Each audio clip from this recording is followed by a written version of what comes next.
listening to Kate of Gaia on Critical Mass Radio. The game is up. Now, it's our turn.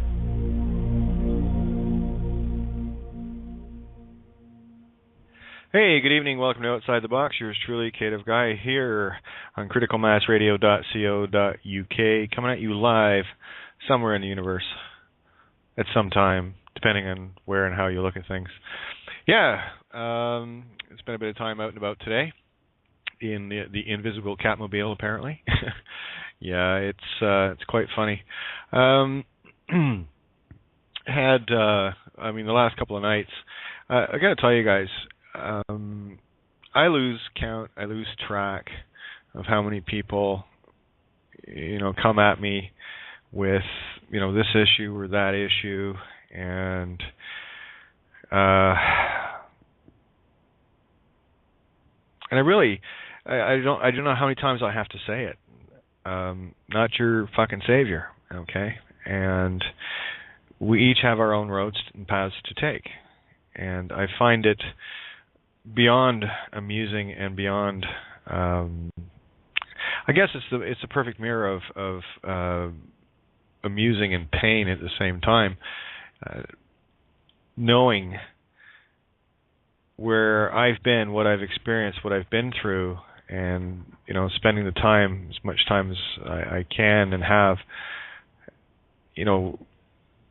writing down these experiences to share them and what was learned from them in terms of a very corrupt, very, very evil, narcissistic system that thrives and only thrives as a result of ego. And you cannot at any time, it's a catch-22. You cannot negotiate with that. You can't. It's pure fucking insanity. And the hardest part is, well, it's like this.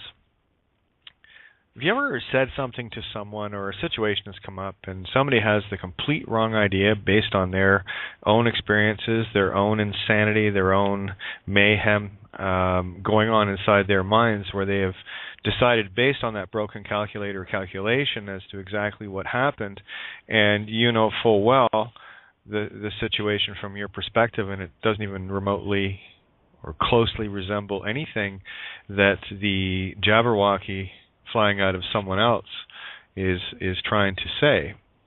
And it's beyond frustrating. And this is why you cannot take any of this shit personally, because it would kill you if you did, I assure you. And I've just gotten, well, I don't know, I can't even really say weary of it, because I fully expect it all the time. I get comments, not too many, but I do get the occasional one. I just got one tonight. How can my documents take a system down? Well, if you read the fucking thing, you should have an idea. You wouldn't be saying stupid things like that, because you see, here's the neat thing about my particular walk is I've been able to, satiate ego by proof of maybe knowing something that somebody else didn't. And it gets showed in a situation, either a judge bowing to me in a courtroom, or in the case of a week ago, 3 cops that didn't know whether their arsehole was punched or bored. And their dispatch area doesn't know what's going on either. But I do. I know exactly what's going on. Try to explain that to people, and they'll make comments to you like, so what's it like being captain of Team Weirdo? I says, well, I'm not a captain of any team. I'm the captain of my own helm, thank you, but thanks for noticing, And again, different posts that come in from time to time, and we've covered this many times in the past, and it's an awful lot like sitting through a movie for 4 years, and someone comes in, like say a week or two ago, and they're trying to tell you what the movie's about. That's just insanity, and there's no negotiating with that. I just give them their popcorn and go sit down and try to catch up, play with the rest of the kids here, So it's kind of funny in that regard, and it really it gives my head a tilt most days. I'm thinking, why do I bother? Why do I even bother? You get people getting themselves into situations And whether or not, I'll tell you right now, I bet you I get pinged a lot more by people than most people do with regards to their different situations and what do I do? What do I do? Which it's simple. Go to my website and read. It really is that simple, you know. Or you can keep going through life looking for someone else to hold your fucking hand and make sure your mitten strings are tied on and make sure you got your galoshes on and that your lunch is packed and that your diaper is nicely tucked in and that if you shit it or piss it, someone's going to be there to change it for you. Sorry, I'm not that being. Simon says when he goes up to Jesus and starts complaining at Jesus about all these problems. Of course, the religiocosus chosenitis types choke on this one. But anyway, it goes up to Jesus with all his problems, and effectively, in layman's terms, Jesus turned to him and says, "You know what, Simon? Fuck off. I got my own problems. Go deal with them." And it's really kind of funny there too, because just prior to coming on here, I was tuned in to one of Bill Donahue's, of course, one of the stable datums that I love on this planet. Bill Donahue's video, Wars Inside Our Mind. And what Bill was describing in this video is exactly the kind of stuff that I deal with on a daily basis. And it doesn't matter what I think. What the fuck do you think? You're the one living the situation. You're the one that knows what's going on. It's like me coming into a situation of that 4-year-old movie, and I show up during a 5-minute segment, and you're trying to ask me to explain the entire movie. Well, I'll tell people the same thing that I've said before. You got a situation, you got something you're dealing with. You're big, supposedly big and grown up. I can't tell you what to do because I don't know your situation. Only you know the situation, or someone that you're sending information out for knows that situation. I don't know. I don't remember using any of your paperwork whenever, my home was in peril, when my family was being attacked, when I spent 28 days in solitary, when I had my house stolen. What I've done is I've outlined how that all happened by going through that experience. Tell you what, let's trade spots. See, but I won't, though, because the knowledge and the gratitude I have for what I've been through just has no price. You can't put a price tag on that. And that in and of itself is a constant battle inside and out. So, no, I don't know the situations of individuals in particular. I'm not going to come into a movie in the last few minutes where it's been running for a lifetime in your case or anyone else's case and try to tell you what to do. That's not what I'm here to do. I've made it abundantly clear throughout my own observations, my own experiences. That's what I have decoded and put up and shared daily for years.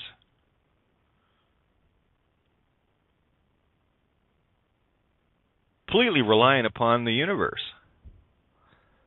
Completely reliant upon the situations where all of those that I have loved the dearest in my life to have them run. It's not a pity party. This is an observational reality check. These are not easy things to go through, but I'll tell you, I'm very grateful that I have. Because the only thing it does is it either makes you or breaks you. And in most cases, as far as I see, all it does is break people. It's all fine and fun and games and all the rest of it until the water gets a little rough. Quick, put the fucking training wheels back on. My bike's wobbling. No, I'm just going to give you another kick. Make it wobble a bit more. As I'll tell you, the better you handle the wobbles, the better your reality is going to be. I'm not here to save anybody. I've put out countless things. Information that you need is on the website.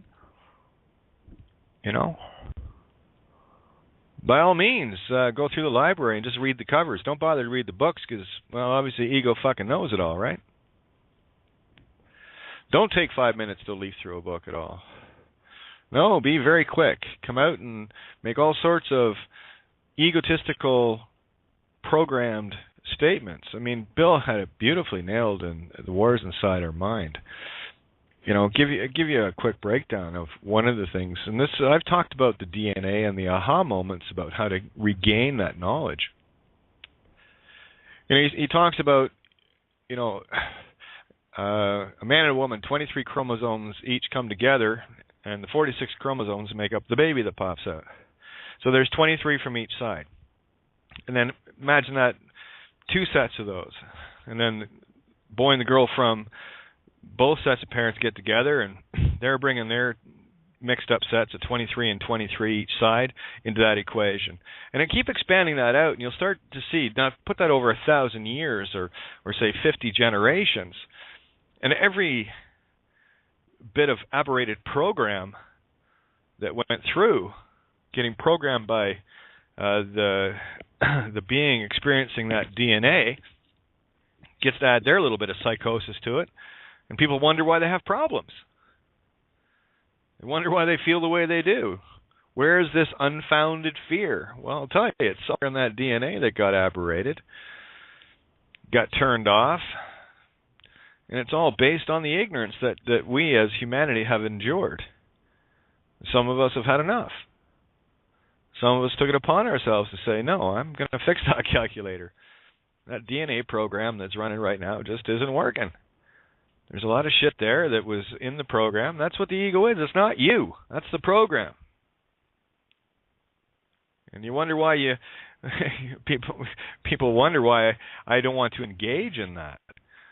If I want to engage in that, I'd take a walk down to the nearest insanity asylum, and I'd probably have a better conversation with some of them, be honest with you. You know? But when you start looking at things from a wider perspective, you start getting a better handle on things.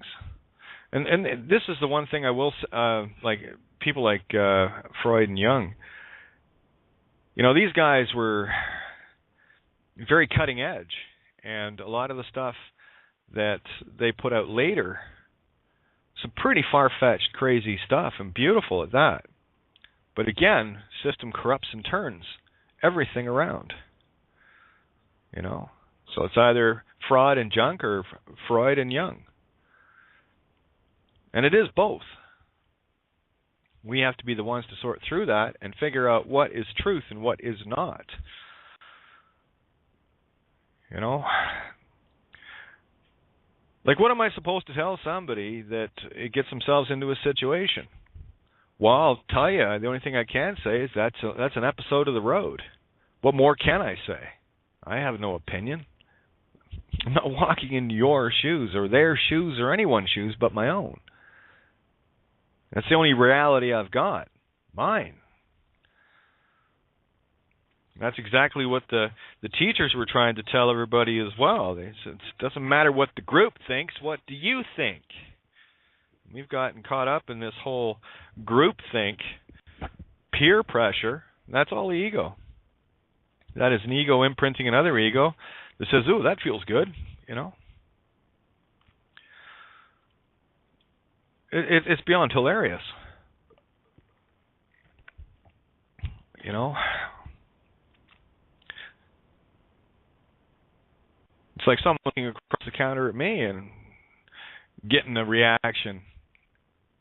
I'm thinking, yeah, my dressing habits are a little different than most, just like your eating habits are a little different than most. You know, have you looked in the mirror lately? You know, this is the kind of madness that ego does. Ego is very quick to look outside of itself and go, oh, I'm better because of this, or I'm better because of that. It's all about comparison with paired eyes. You're not looking at it singularity, right? Comparison is duality. When you start to see the oneness, you don't bother with that. You just see. You just see who and what is in front of you. And I've said for a very long time, the only thing I see is a brilliant point of light that you are. And I will do anything within my power to shred that garbage that's pretending to be you, called the ego, the program, the aberrated DNA strands from generation after generation of program bullshit. of ignorance. This is why the only way to correct that is to get your aha moments and get busy. Knowledge is power. Knowledge is the key to this. These are the aha moments. I've already showed you, coincidentally, how DNA gets built with an aha moment. A-H, A, A-H-A, and so on. Go ahead, do a capital H, then a capital A, then an upside down capital A, then a capital H, then a capital A, then an upside down capital A. Do that for a little bit, and then you'll see the DNA strand. You'll see what I'm talking about. You know, one of the comments, too, that Bill had made when he referenced Carl Jung, you know, Carl went off into some pretty wild territory, try to figure out, you know, how his how to better understand his patients. And where was I going here? Lost track where I was going, but it was just brilliant. But Bill, you know, that's one of the things I got to say. For me, Bill Donahue is for me the most stable datum I can turn to. You know, because there's a method to what he's doing. It's an allegorical unfolding of things. Savant Boehmer is another one that does that. You know, so I look for the stables. I look for the ones that are not only explaining it, but are giving the allegorical reasons for it from a spiritual perspective, not constantly stuck in a physical reality. You know?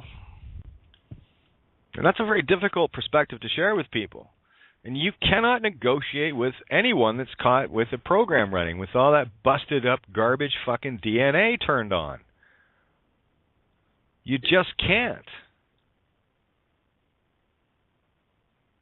Oh, you can if you want, but you're just going to sit there and watch that program do the same thing a broken calculator always does. Comes up with the occasional right answer, but most of the answers are wrong because half the buttons are broken. And for me, really, it's about knowledge. It's about breaking through and deciding once and for all that, you know, we're not in Kansas anymore, Toto. This is Oz. There is no one but you coming to save you. There's a war on for your mind. There's a war on for your soul. It's as simple as this. If you invite a vampire in, you will get bitten. And the system is that vampire. And anything that you agree with in that system will bite you. So that's one of the things when people start figuring this out, to get a little empowered. And in some cases, that empowerment reaches far beyond their ability to handle it. Don't worry, universe, you will sort it for yourself. You'll give yourself a situation to test you. I've had a few. But your choice to stand in the truth is quite simply this. Or you're just going to be another one of those Sunday morning Christians that goes to church Sunday morning after freshly banging the neighbor's wife or husband the night before to ask God to forgive you. And you get a clean slate and you go back out Sunday night and do the same thing again. What use is that? Truth doesn't work like that. Truth works very simply. You stand in it, and it will stand with you. You understand it, and you don't stand in it. Oh, don't worry, truth will sort you out. It's a very fine line. And it's one I cannot turn my back on. I know the repercussions.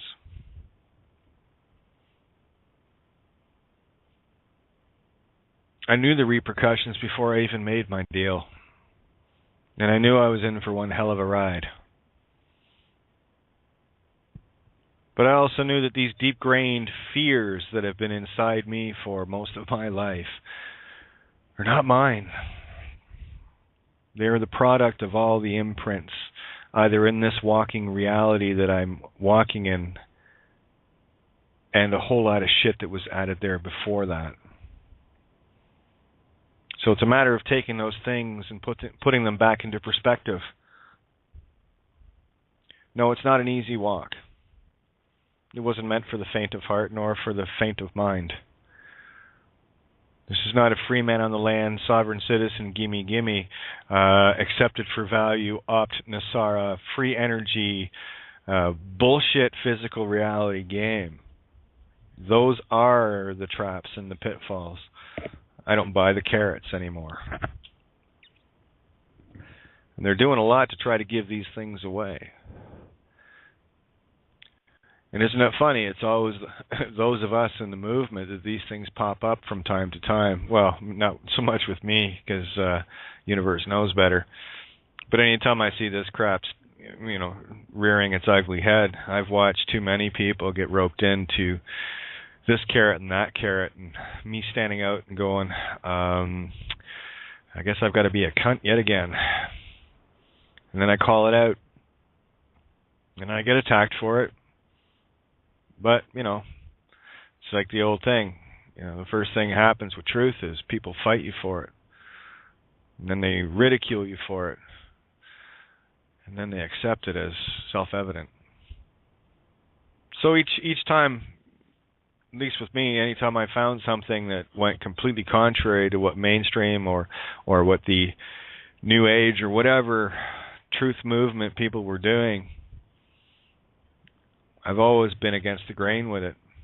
Because if it didn't feel right, it didn't think right, I wasn't going to jump on board. That's somebody else's boat, and I'll sail my own, thank you very much. That's the true lesson here. You've got to learn to think independently. By all means, share opinions and thoughts and everything else, but you keep your mind yours. That includes everything I'm saying as well. You're the only one that knows your reality.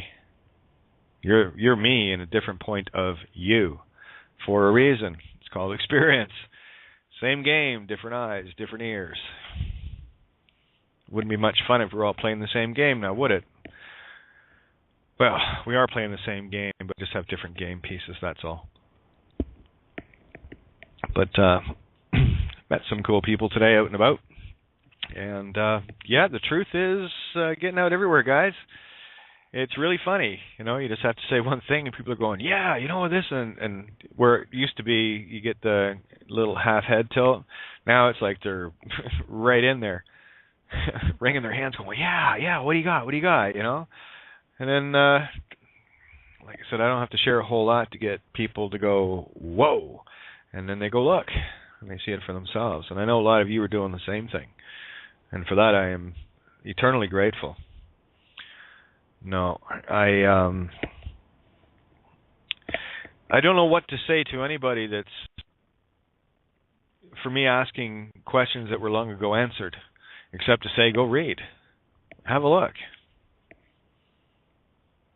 Or you can sit back and decide for yourself that you know better, and that's okay. Great. Enjoy the ride.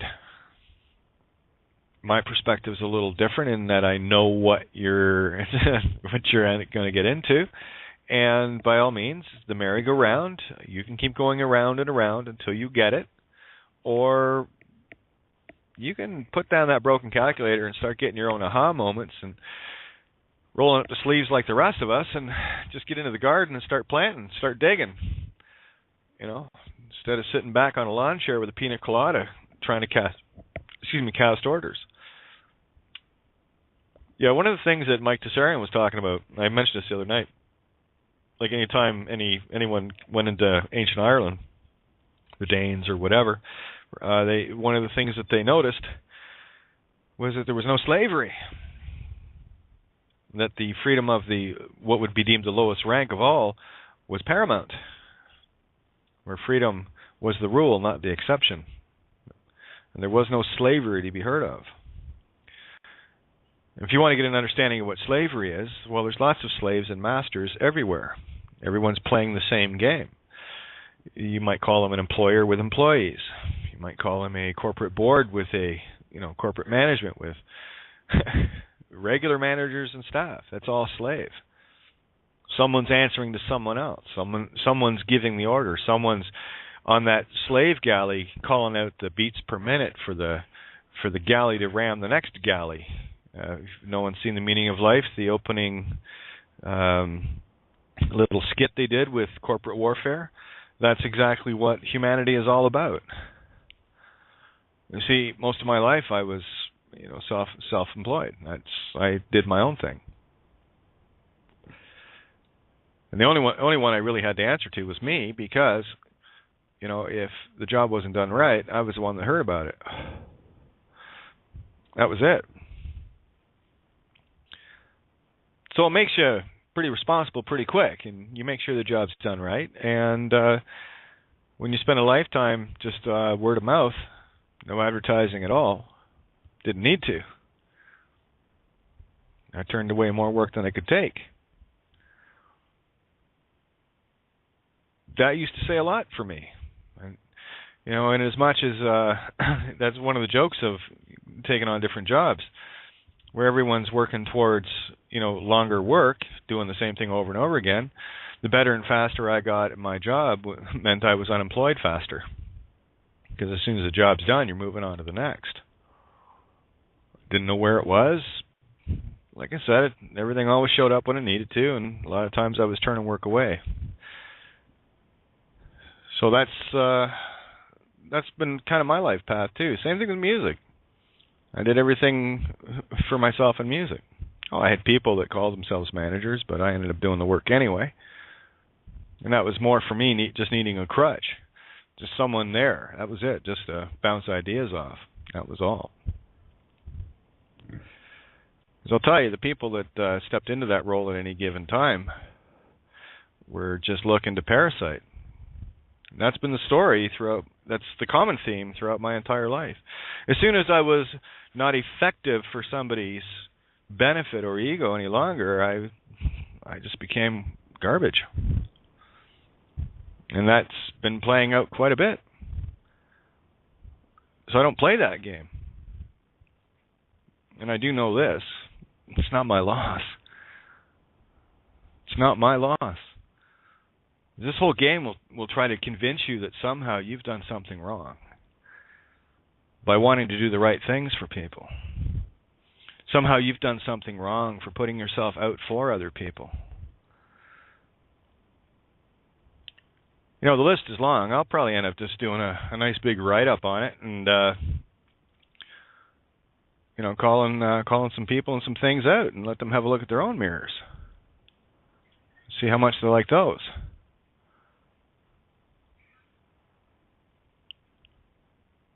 That's always an interesting and fun game, isn't it? It's always interesting when you put the shoe on the other foot.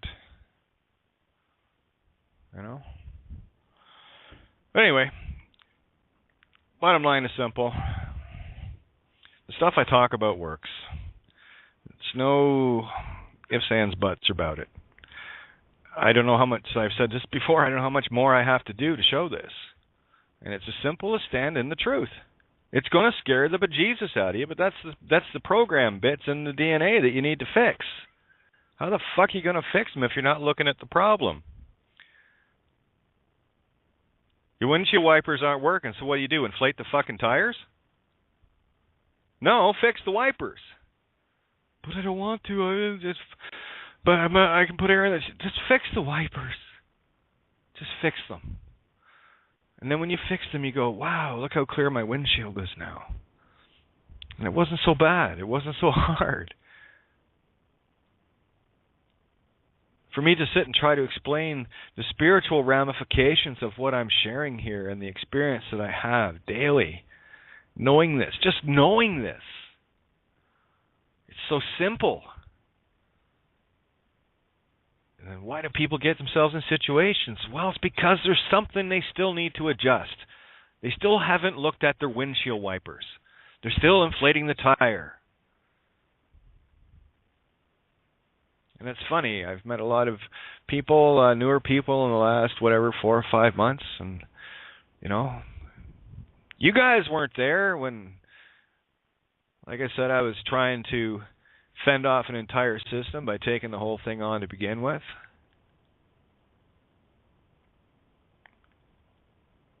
Kate, how do I save my house? Well, use the same paper you wrote for me trying to save mine, remember? Oh, right, you didn't. So exactly how is that my concern? Where fortunately I've taken it upon myself to say, yeah, I don't want this to happen to anyone else. If they don't want it to happen, I'm going to share some truth to show them how it happened so that they can call it out. That's how you use a fucking document to take a system down. You expose the truth. And I got to be honest, I don't know how fucking retarded people have to be to even make statements like that. How's a piece of paper or document going to take a system down? It's what I've been doing all along. And I always know when people haven't even bothered to take 5 minutes to read through the stuff that I've spent years writing. I don't seem to recall having a conversation with you sitting in a solitary cell for 28 fucking days. I certainly didn't see you in the courtroom taking on a judge and crown attorneys and turning them inside out and backwards, standing in chains. I didn't see you standing 2 weeks after your house was stolen, your family shredded, kidnapped at gunpoint. Didn't see you at my place. I did see two individuals, two very stalwart, powerhouse people, Isaac and Red. Oh, my gratitude for that is eternal.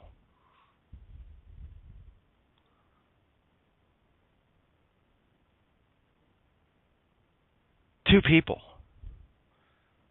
I used to fill my backyard up with people looking for their free man fucking gimmies. How do I get out of my credit card? How about I do this? And that was back in the time. It wasn't a very long time, though, but helping people expose system and getting rid of shit and whatever else. But it was for all the wrong reasons, you see. It was still keeping people quagmired in it. This is why anyone that wants to play the legal, the only heartfelt thing I have right now, if you're still trying to help people legally, I'm going to make sure that you're fucking taken out of the game. That's it. Because I will not have anyone in my reality doing that. Because I know the harm it's creating. Yeah, it gave quite the gift to me in that regard, but I know what it's doing, and now is not the time to be doing that. Oz is exposed. Stop playing in Kansas, Toto. Time to get through the looking glass. Let's get these lines open up here. We got Mike. And looks like Jen. Hey, Michael, how are you? Yeah, wonderful.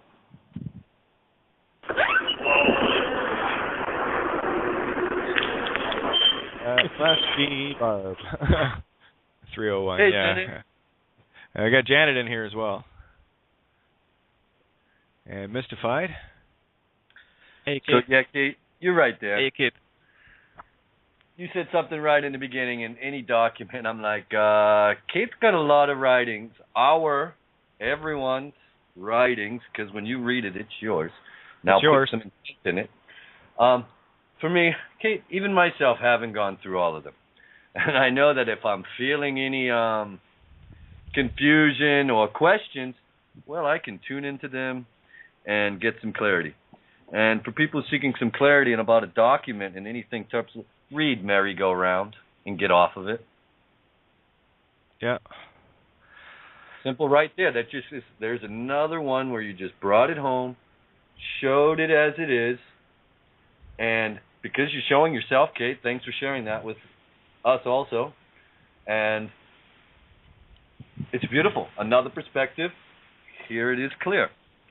And I feel it. I feel the I made a choice 3 years ago, and I remember this because I got a lot of people contacting me, and they say, "Yeah, I've got this domestic thing. I've got this, regards with some charge or another, whatever, domestic, or child support, or drunk driving, or whatever the case may be." And I made it very clear in no uncertain terms. Sorry. If you have done something contrary to the betterment of humanity, and I don't care what that is, And people can say, well, I was innocent. I don't give a fuck because I don't know.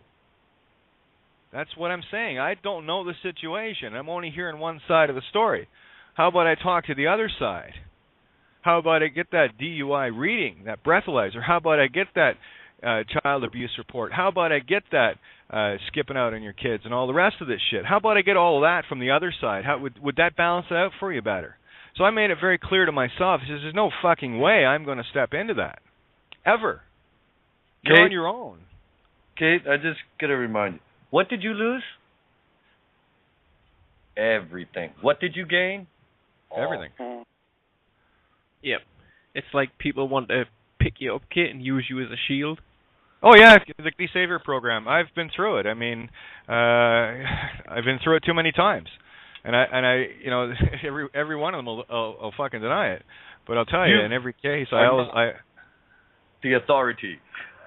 No, exactly. I'm not. You are. In your own life, you are the authority. I'm, you know, and I'm finally in a place where I'm comfortable enough to be able to just open up. Really, just open up. You see how, again, on a subconscious level, but people are literally saying it. It's just like, do you see that? There's the program. You're asking Kate, of all people, to play that role, and she's conscious enough to go, hey, looky, no, that's you. Take it back. That's your power. Not my job. That's your power. It's tangible. Grab it. Don't give it away. And so I'm very happy that when we come to the table and we attempt to do that, that we have points of consciousness that remind us of this, and we can, you know, give thanks. You know, and what really boggles my mind is this. Somehow, and it generally doesn't take very long, but then again, I always know what program is running, but it doesn't take people very long to start obligating me. And I mean that from, how do you put this in the proper perspective? I have one place that I need to be, and that's home. So everywhere that I'm not. Okay, so it's a very simple thing. And like I said, I'm finally in a place right now where it is the closest I've been since that.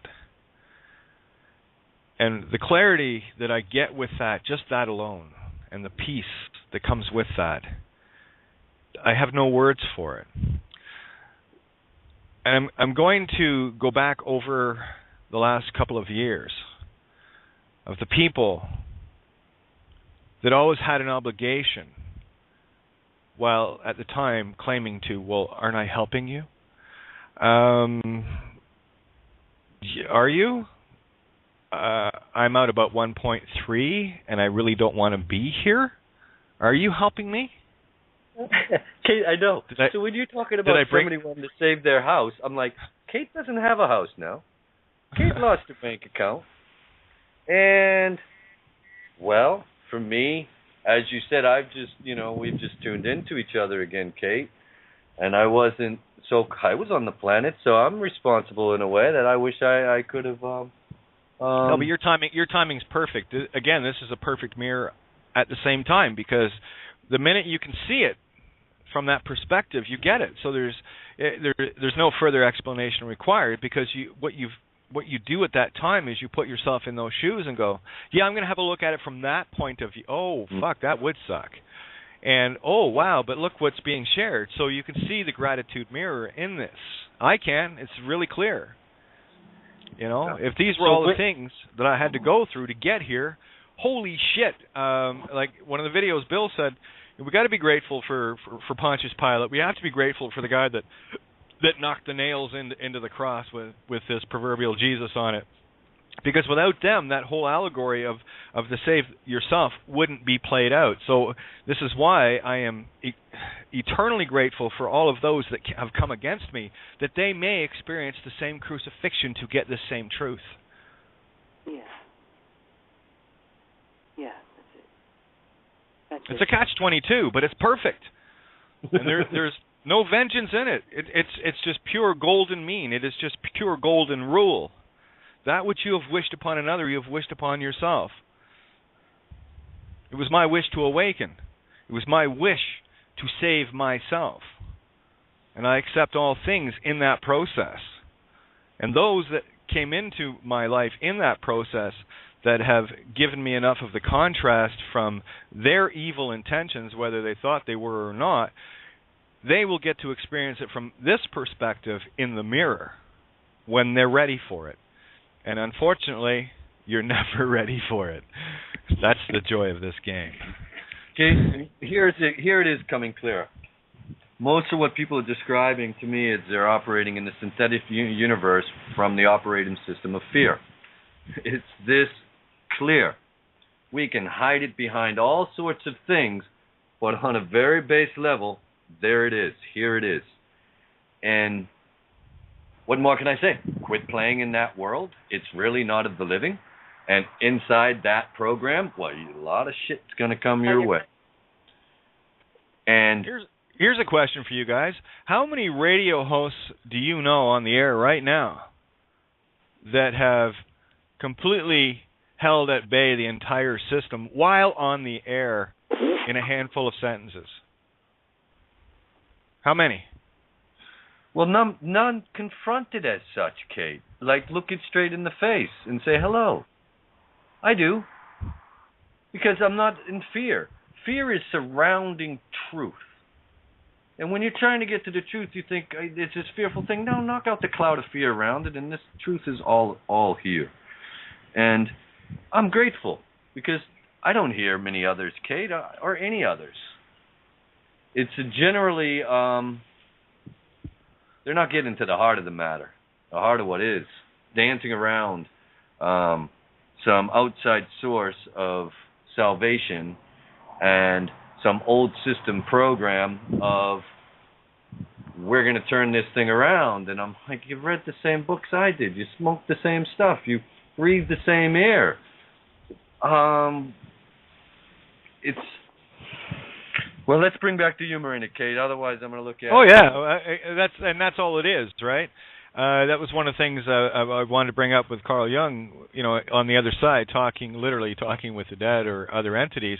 They could only speak of this place in very sarcastic tones with regards to the systems and the religion and all the rest of it. It's like, yeah, this place is a fucking joke, and I wish people would get it, right? So I can see certain points of consciousness not wanting to bother coming in here and playing this, but here we are, gluttons for punishment, apparently.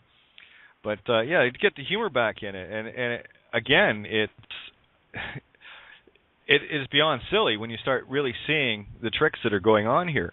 And for me, it's as simple as reclaiming that DNA with your aha moments. And boy, I had a lot of those today. That's one of the joys of out traveling around. I was in the car for 4.5 hours today, and all I got going on is Bill Donahue and a bit of Mike Tessarian and a couple others, and it's just click, click, click, click, click, and I was getting frustrated too, and I think, oh yeah, I'm gonna have my head so fried before the show tonight, and but something always comes up, and again, this is driving the same point home for everybody that you got episodes of the road, and depending on how seriously you're taking the truth and how committed you are to that is the level of game you're playing. And anything worth having is worth earning, and that's all I'm doing. It's just I'll take the stripes. But seriously, I gotta tell you, like a week ago Friday there, how many? I've never experienced anything like that from anyone in the game, where they're doing something in real time, in a real situation, live on the air, or it's just very surreal to me. But there it is once again. And I just literally, I didn't stand in my truth. I was sitting comfortably in my car in my truth. From the puka. It's fucking hilarious. Kate, I had a wonderful morning, early dawn, with Janet this morning tuning in. Thank you, Janet. Thank you all. Well done. I'll tell you, I was, during your show, I got up a bit late. I was, because I wanted to get up early, but I found myself in this very surreal, lucid dream. And basically, what the long and short of the dream was simply this: I was taking out egos. That's all I was doing. Allegorically, putting one in their head. Okay, we were tuning it in, tuning it up, and amplifying it out there. And this is it. You're in my dream time, and I'm sharing that once again in this pre-dawn hours. My pot is being stirred. The witch's brew is flowing again, and it's the ethers are sharing it wide. It's so beautiful. Speaking of sharing it wide, big hats off to Arthur. Up north there, I heard from someone he had done a show with, Shelley, and I guess they were so happy with what Art was sharing in terms of the phonics and how the system's working, and he's up to speed on what we're doing. And he's forging ahead. And I got contacted today. Is it okay to use stuff on the website? Okay, here it is again for the whole universe. It's your stuff. I just put it on paper. Cool. It's coming clear. It's yours. Copyrights are for fictions. I am the original right, R-I-T-E, not a copy of someone else's R-I-T-E. I am the original, so are you, and so is all of that work. So have at her. Tunes, everything. I own nothing. I am everything. Like Joe had mentioned that movie, That's What I Am. I watched that the other night. You know what hit me at the end of the movie? The only thing, because I was trying to think, what am I? It says, I am love. That's what I am. Yeah. And it was such a profound, just drop me on my ass moment. Law of truth. That's what I am. Hey, Kate. So the other morning, I was sharing with you about AstroQuest Season 3. Yeah, is there a way to get that? I was kind of looking around there because that link was... Yeah. I have to check again. Guess who was the first? You.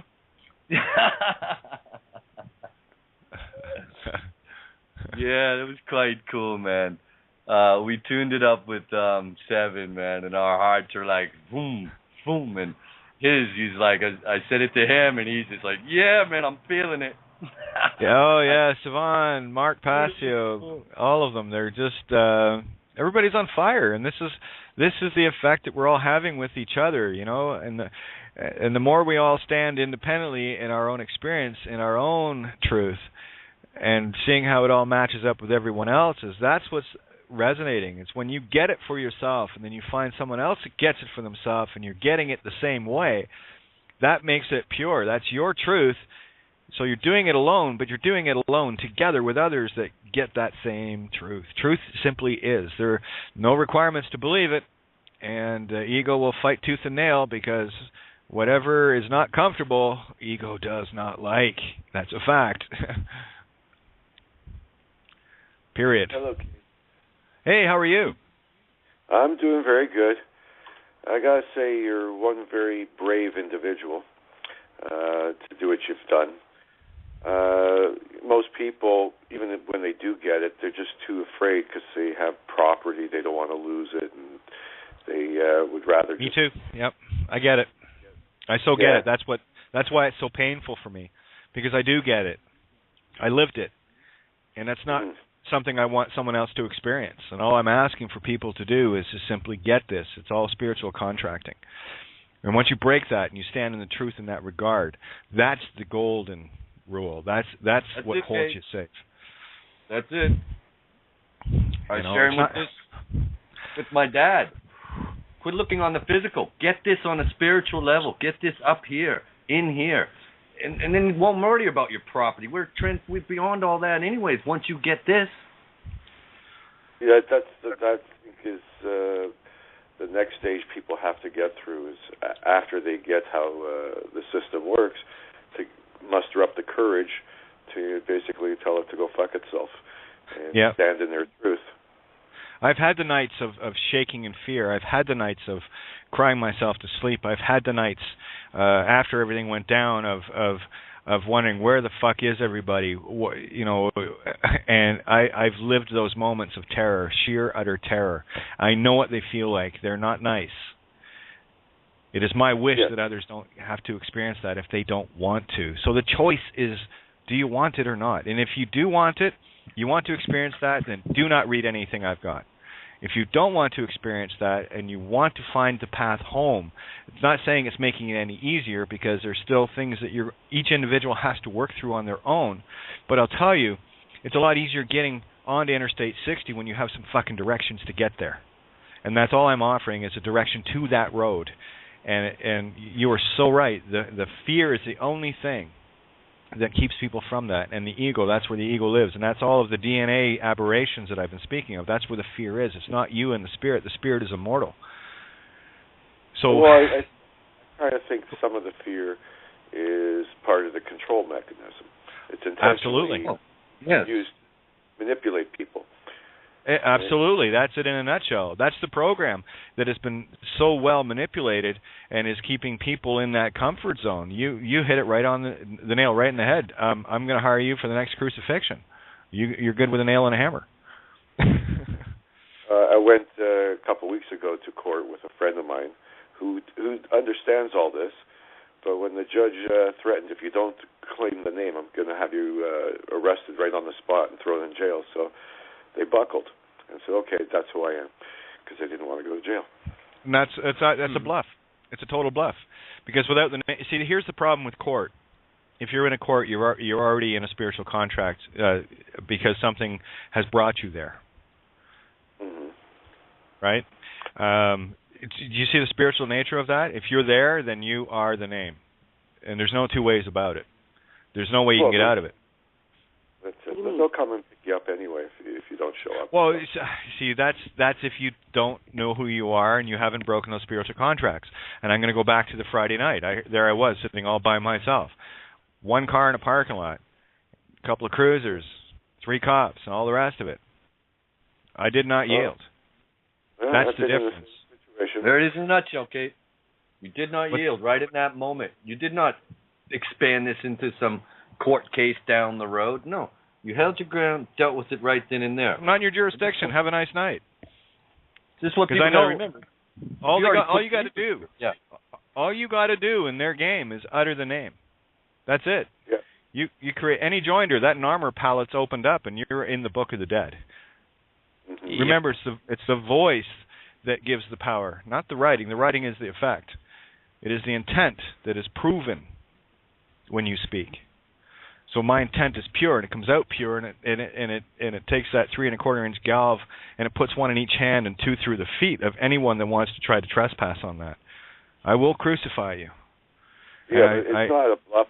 It's not a bluff on the system's part. They do. Well, no, I'm agreeing with you. Okay, I'll pare this down even closer. Okay,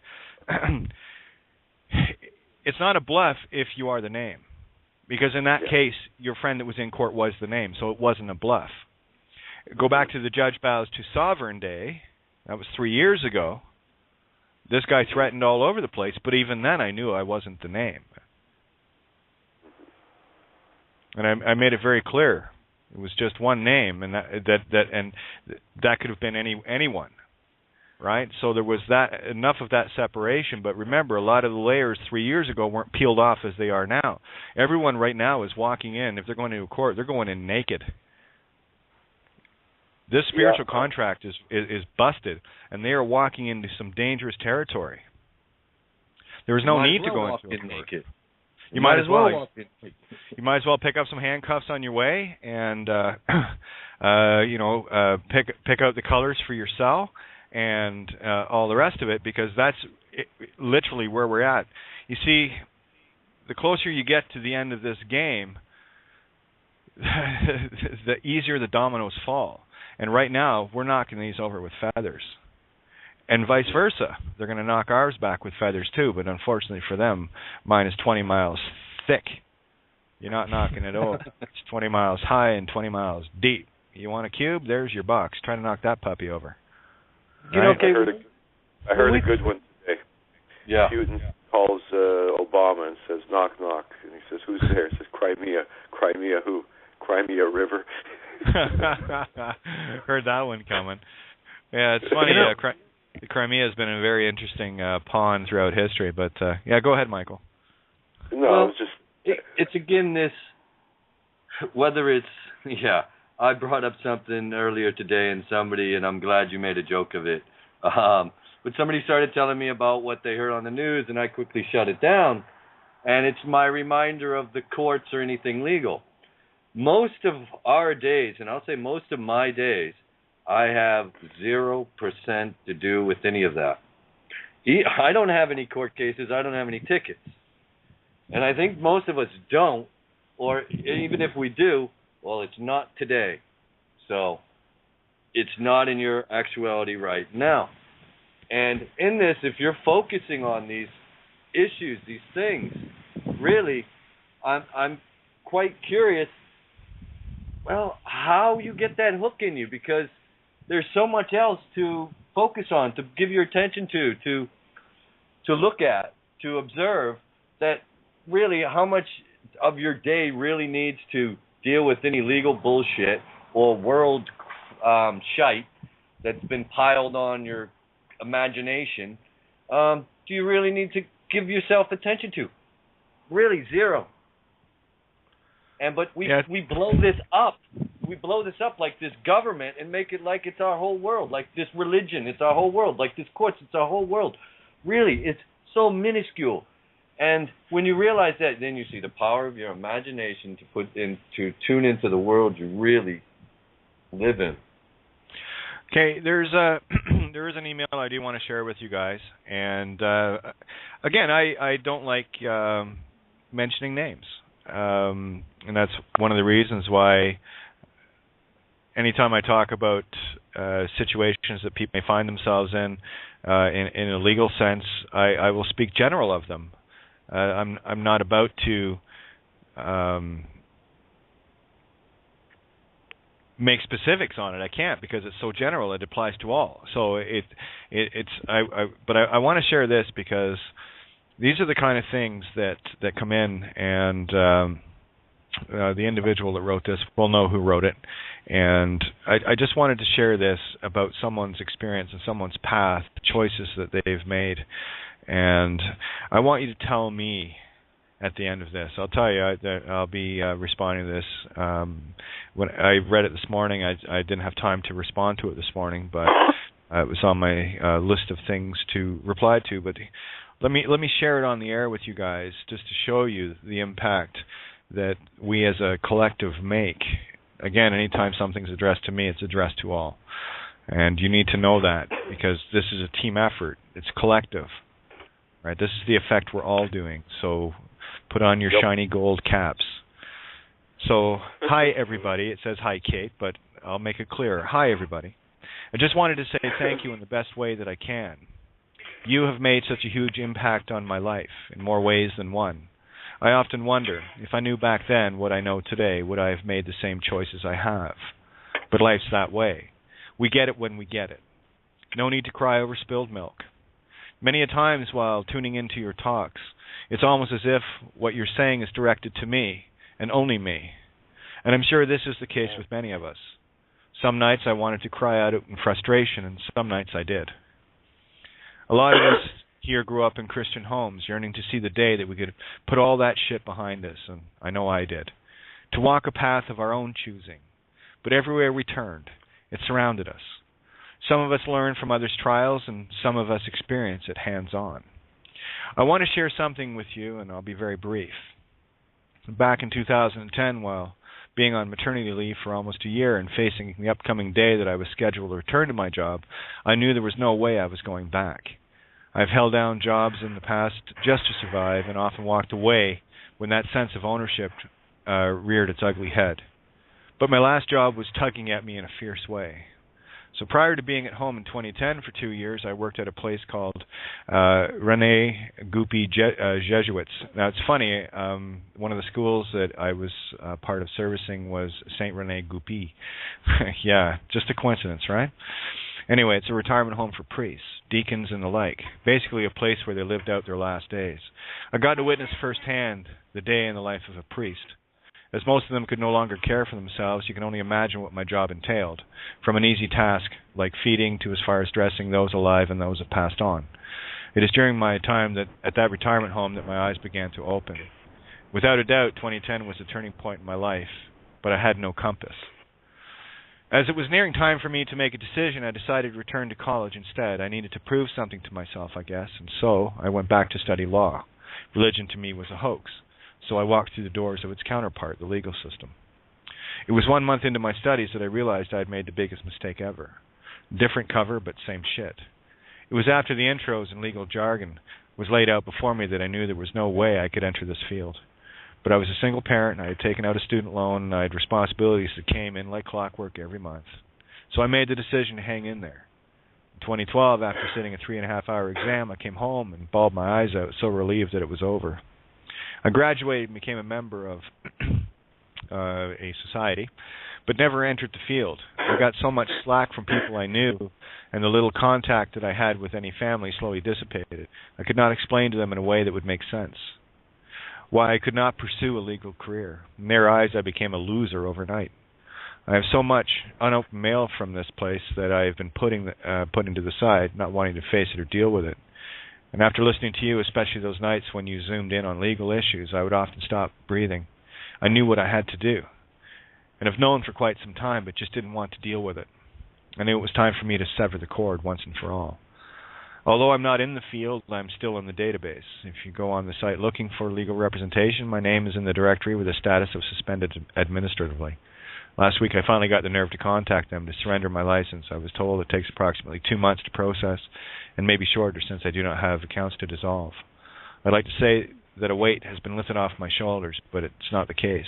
I don't think I've ever cried so much in my life. The amount of tears I have shed this weekend is enough to fill a river, speaking of.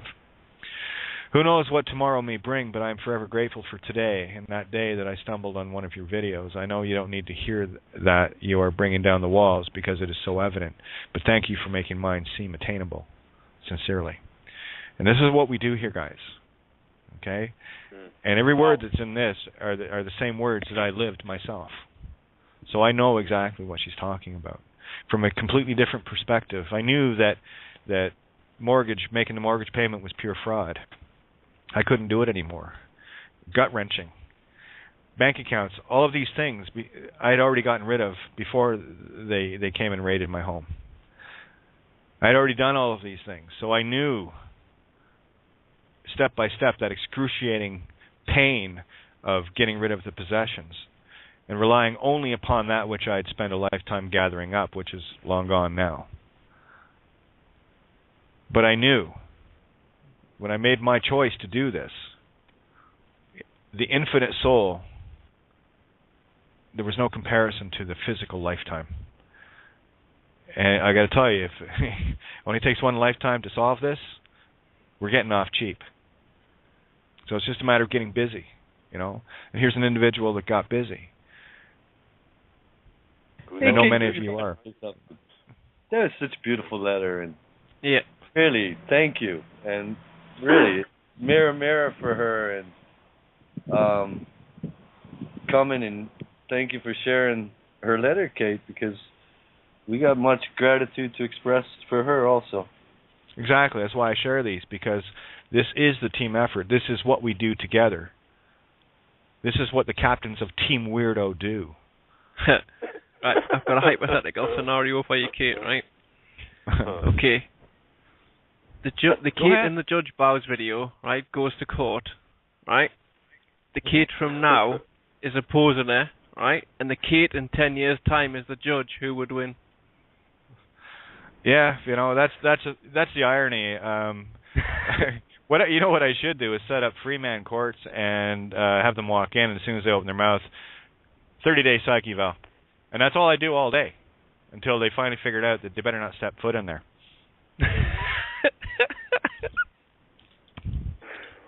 Think they might learn then? Yeah. You know? Seriously, guys. Like, seriously, I know it happens all the time, and and they're not doing something wrong either. You're trying to tell me you think you know who you are? Well, here's 30-day psych eval. What the fuck are you doing in here? It's that literal. What are you doing here? You crazy or what? You think you know who you are? You're psycho. You get 30-day psych eval. Go think about it. Okay. Room and board this for a month. I love it. Yeah, I watched this video a while back, and it was that same one I was mentioning, Tat Friday. Before I even knew what was actually going on, when I showed up at the table that day,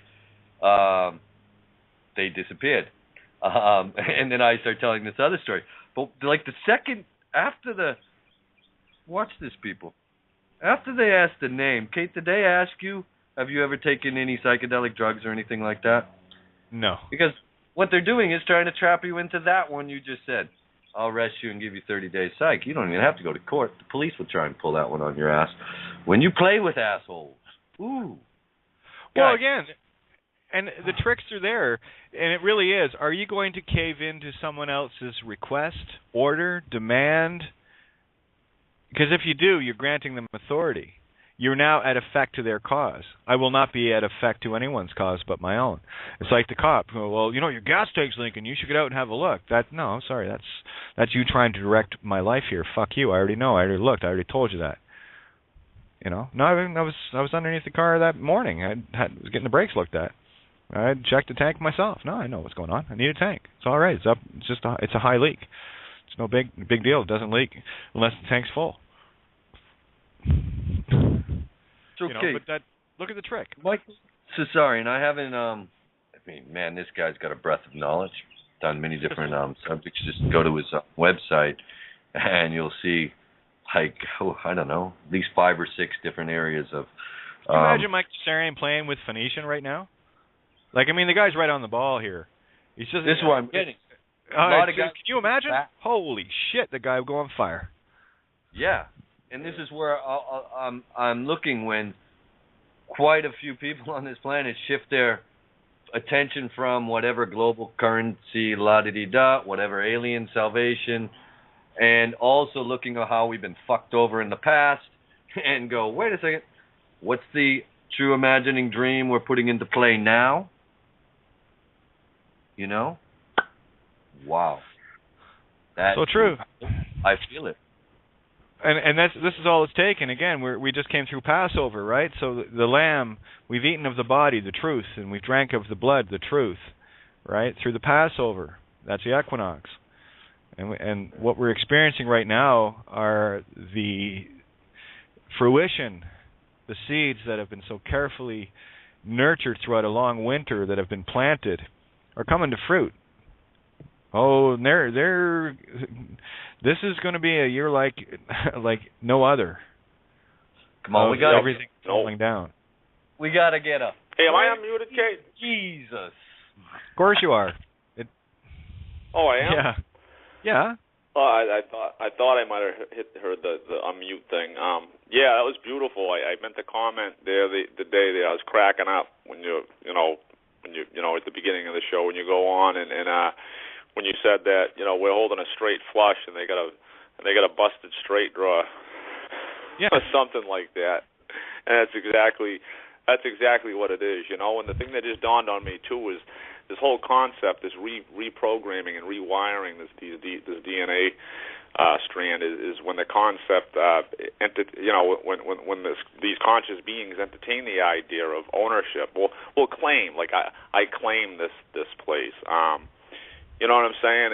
It's the illusion is seeing yourself as an eternal being and not. You know what I'm saying? We don't own it. Or we own, or each of us own all of it. Because we individually. Well, again, the only ground you own is the ground you're either standing or sitting on.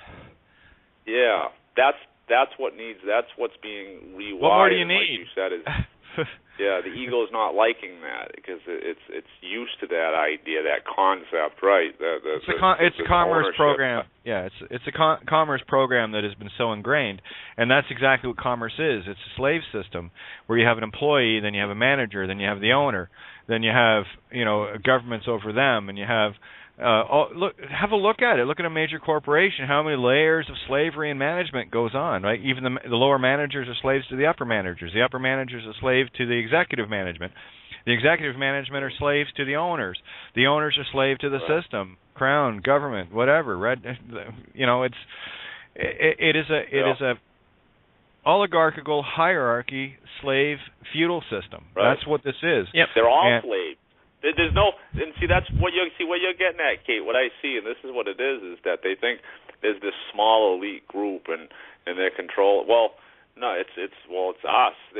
They're all slaves. Anybody that's working in that sense of the balance, it's not balanced, and that's and I remember hearing somebody say that we're the only creatures on this planet, and these are the thoughts that I entertain. These are the thoughts that I contemplate, and this is what you do. Anybody that raises their level of DNA to this higher conscious state of being is this is the frequency and energy that's going out there, whether you believe it or not.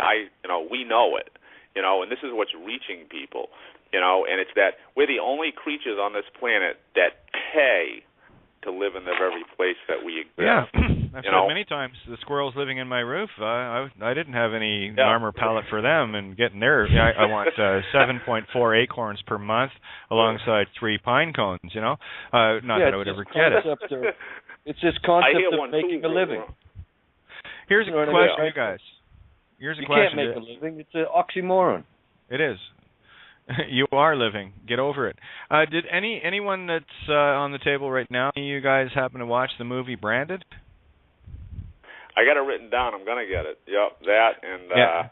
Well, it's on Footlocker. Right? Just put Watch Now Branded. It'll come up. You can watch it online. No need to go out and get it. I mean, watch it.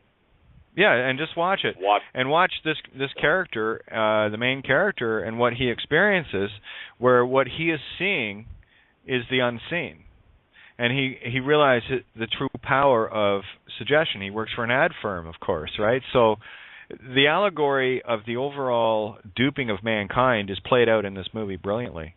I have to thank Steve Travesty for referencing this. It is sheer, utter brilliance. Co-directed by an American and a Russian at the same time, and it's shot in Moscow. And it's wonderful.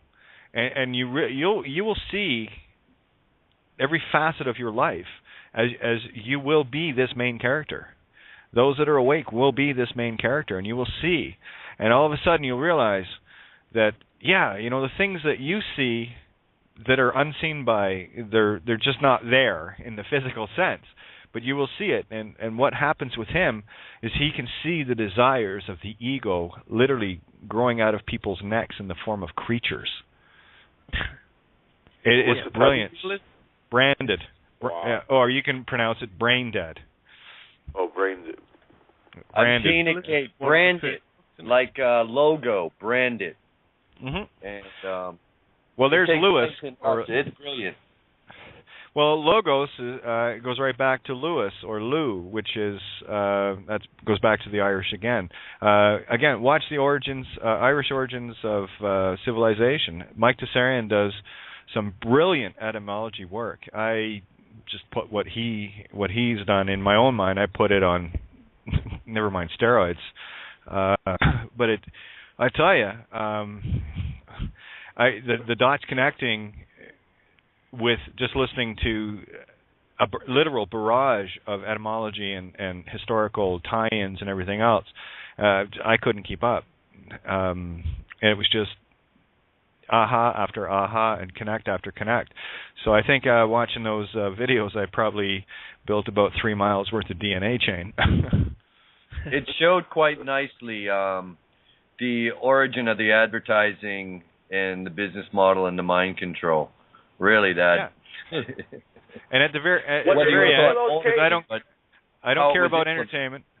At the very end, the guy that's actually trying to change the world to make it better, to destroy all of this influence and whatever, ends up getting smacked upside the head with a baseball bat and almost gets killed.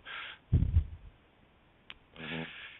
See, and that's exactly what the ego does. The ego loves to attack from its own narrow perspective of emotion, fear, anger, without stepping into the shoes or even bothering to ask the individual what was their intent, because you, the watcher, you knew what his intent was, and then you saw the mob, the democracy, the democracy, mob rule. Anyone that uses that word in anything they're doing needs to have their head examined, seriously. But anyway, that's just my feeling on it. Remember in the movie, Kate, you reminded me of it, how they spun it to get everyone to buy buy the poisoned meat and get fat. They made fat beautiful, and how they spun all that. And man, on so many levels, they're just. I loved how the universe took care of Max von Sydow, though, eh? Yeah. It's funny how lightning strikes at the beginning and the end. This is the awakening aha moment, but it is one of those movies.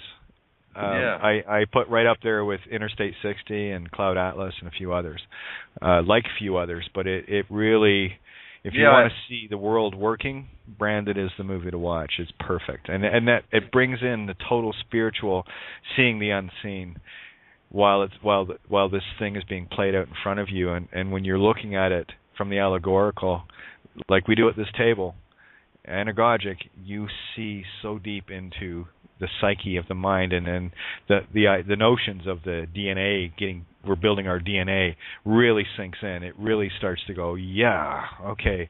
It solidifies. If there's any sort of wish-wash in, you know what it's like, right? You have this idea and think, oh, fuck, that totally goes against everything in reality here. and you wrestle with it for a little bit until you finally kick the shit out of it. But this movie, I got to tell you, it will it'll take care of a lot of minor chords. Eh? Oh, yeah. Really? Like, it shows you in many different ways that you would just thought would be a normal of like how we live in the world, whether just body image, self-image, and all of that, and how easily it's controlled and manipulated, and how it was all interwoven, how it's like the merger of industry and government and religion, and how it all is one, and how they're all spinning the same poison. Yes, who can sell the biggest spin, right? Hey, Mystified, you tried to jump in there. There was a Michael Tessarian video that I watched. I think it was The Fall of Atlantis or something like that. Yeah, that's one of his series. Yeah, and he was talking about where they created the atom, and it was like a race of slaves, basically, like their servants, and then they rebelled, or one of them got the information and then left, and then so they created another one which is more dumbed down than the first one that they'd created, and then the second race came back and told the ones that the second set of slaves what was going on, and then they rebelled and left as well. And it also ties in with a documentary, Lloyd Pye. It's called Everything You Know Is Wrong. He's talking about chromosomes from primates to humans, and how they're always looking for this supposed missing link, and they've never been able to find it, and how primates have 24 chromosomes, 46 in total or something like that, and we have 2 less. We have 46. Primates have 48. Yeah, that's it. And 2 of our chromosomes are fused, and no other life form on the planet or that we've ever come across has fused chromosomes. It doesn't happen, and you don't. There's 250 genomes in the human DNA chain that don't exist anywhere on this planet except in humans. Yep. Really? Yeah, it's also the E. coli. That's the E. coli strain. It's 250 genomes. The E. coli. Mm-hmm. Yeah, the consciousness duality lie, the E. coli. Echo. And so the 240. That's interesting. See, that's what I see. That was beautiful. The dream. 250. Yeah. That dream you had, you said your ego smashing, because that's what I think of atoms. That's like what I think, and I know. And I'm not always there. Like tonight, well, drifting. It's happened a few times, and they're a little unnerving. I got to tell you, you got a couple of egos sitting in a car each, and it's basically capping them in the back of the head. That's the allegory that's playing in the spiritual for me right now. It's happened a few times. It's funny. I only use 22 caliber, isn't it? 22. Yeah. Here's your catch 22 in the back of the head. And yeah. You know what's funny? The 22 is that I don't know where it was. I was a kid, and I think this was just a download that stored into the memory. Right? Yeah, of my my DNA. That's what we're doing is activating this shit. And I don't know where I heard it, but that's probably where it was at, not in the physical realm. But it was the 22 was the only bullet that could go through a bulletproof vest. Yep. You know, and I don't know where I heard it, and I try to confirm this with anybody, and it might not, but I think it, like you said, it's just the allegory of the 20 the catch 22. That's the it'll cut through anything. It's actually the 22 caliber is the most lethal round in human history. Really? Funny that, And it's the one that you can basically access from at entry level kids. You know, it's funny. Wow. I did want to. That's a coincidence, though. No, it's not. That was my sarcasm to your sarcasm. I was trying to do a double up there. It didn't seem to work, but it's again, to go back to what I was talking about at the beginning there is no negotiating with ego. There's no debating with it. You simply cap it. I'm taking the Jack Reacher approach at the end of Jack Reacher, when the nasty human prisoner was the guy's name translated, basically said, well, go to prison, that's comfortable for me. This guy, he ended up chewing his hands off while he was in camp. He would do anything. That's the ego. Will do anything to survive. It'll chew its own fingers off. And at that point, Jack Reacher thought, there's just no negotiating with this. And there's only one way to end it, put it out of its misery. So he did. And that's how I see things. Go ahead. Sorry, what I was meaning by the 23 chromosomes was you get one from each parent. So you get 23 and 23. And the primates have got 48, which is like 2 more than us. And what he was saying was, is if you wanted to splice a species together, like you've got they do it now with like mitochondrial DNA, where like if a mother wants to get pregnant and the mitochondrial DNA of the egg that she's producing is damaged, what they can do is they can take an egg from another mother, empty the DNA packet out, implant her DNA packet and the male's packet, and then she'll have a baby that'll have her DNA, but it'll have another mother's mitochondrial DNA from the thing out of the egg. Yeah, and apparently that's okay. Yeah, these people, the Atlanteans, don't know what they're messing with again. But what happened to Atlantis? Well, you can have a good look at it. It's about 5,000 feet down, though, maybe 10,000 feet. Anyway, I want to share this because I watched this last night, and it's such a great little poem. And it has such profound meaning when you understand. I would urge people to watch the new version of Alice in Wonderland again and pay very close attention to the blue caterpillar. He speaks in allegory, too. The Jabberwock poem. 'Twas brillig and the slithy toves did gyre and gimble in the wabe. I love how he writes. All mimsy were the borogoves and the mome rats outgrabe. Beware the Jabberwock, eagle, my son. The jaws that bite, the claws that catch. Beware the jub-jub bird, and shun the frumious bandersnatch. He took his vorpal, sword in hand. Long time the manxome foe he sought. So rested he by the tum-tum tree, and stood a while in thought. And as in uffish thought he stood, the Jabberwock with eyes of flame came whiffling through the tulgey wood, and burbled as it came. 1, 2, 1, 2, and through. The vorpal blade went snicker-snack. He left it dead, and with its head he went galumphing back. And hast thou slain the Jabberwock? Come to my arms, my beamish boy. O frabjous day, Calloo, Calais, he chortled in his joy. 'Twas brillig and the slithy toes did gyre and gimble in the wabe. All mimsy were the borogoves, and the mome rats outgrabe. That's the story of the War of the Ego, and it's a trinity, right? Now, when you watch the movie, you see Alice. She makes peace with the Bandersnatch. And that's fear. Bandersnatch is fear. She made her peace with fear. The Jub-Jub, well, it was just a mindless bird that gets a stone tossed on its head. And of course, there's only one thing that can slay the Jabberwock, and that's the vorpal sword, which is truth. It's the only thing. And it's the beast of beasts that you must confront. and you will climb to the top of the tower just as all I see or all I say Alice does. Where in the last flailing moment, flung high, she says, off with your head. And she comes down and takes its head off.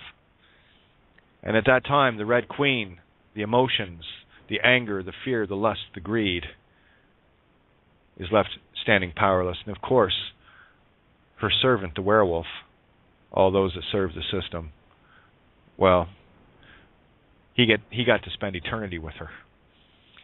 A fate worse than death. Enjoy. I'm good. Not playing that game anymore. So, where do we go from here? We got a half an hour left, guys. So I'm going to take a quick walk away for a sec. So take the table and have some fun with it. I'll be back in a few minutes. It's your table, right? So all right. I can do this. You can, I can. Okay. So take her away. All right. Well, hey, that was a nice letter she wrote from that lady. That was really good, you know. And everybody, you know, I just want to say too, everybody has a lot of good stuff to give, you know, and it's awesome, and it is an awakening, you know, and just putting these pieces together. Each person has their piece, their part to play, and it's just really good listening to the different people that we listen to. Janet, Colleen, Barbara, Evie, get her name, Mike, everyone and anyone, Brandon, anyone. You know, I'm getting a little better at remembering the name, you know, but it's not the name. It's the voice, you know, the voice. It's that consciousness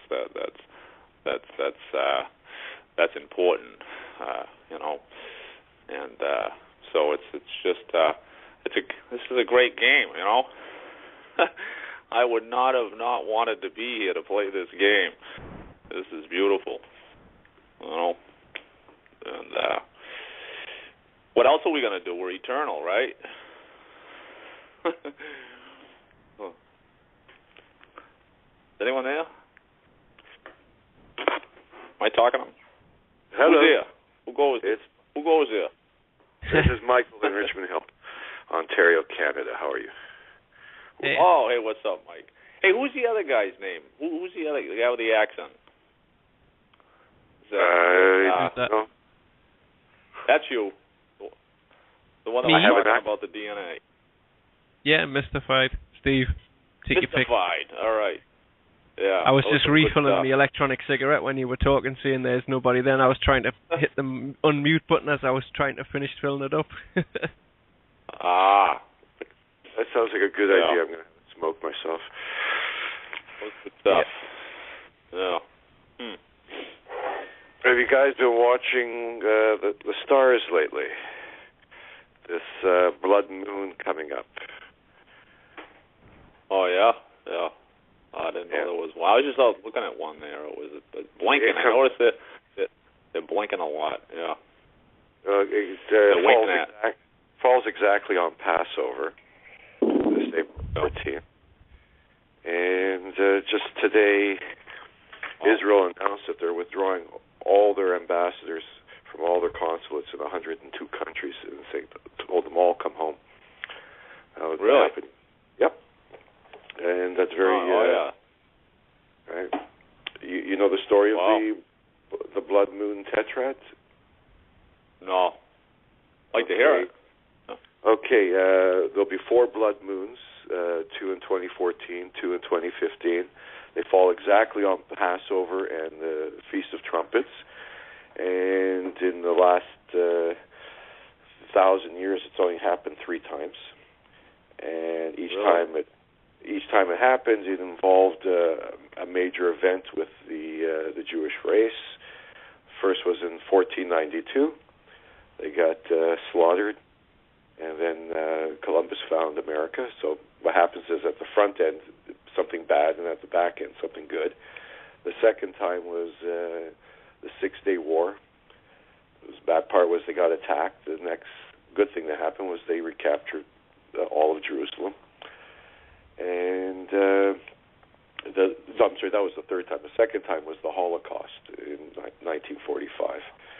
They got cremated, and then after that they founded Israel.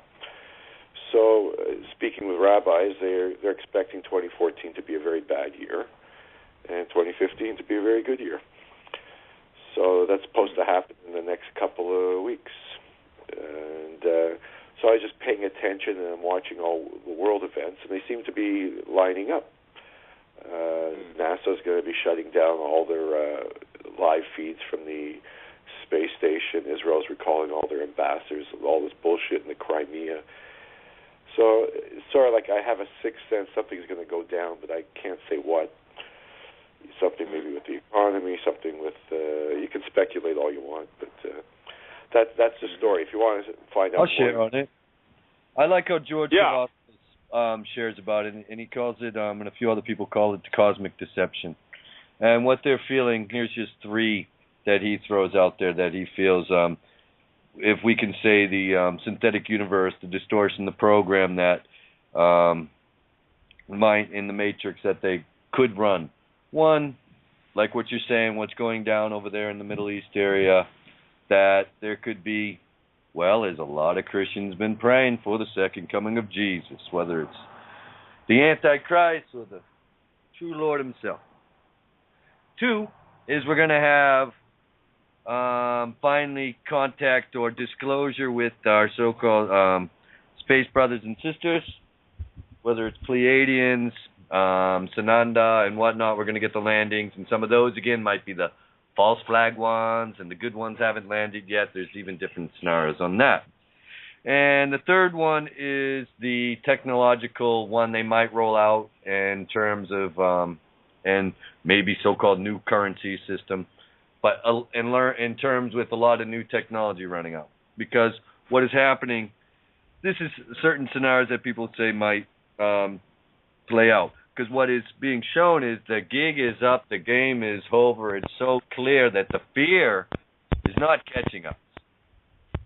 You know, all these things you were sharing, and I'm like, wow, I'm so out of tune. Yeah, I've got bits and pieces of the world news, so to say, but I heard it before.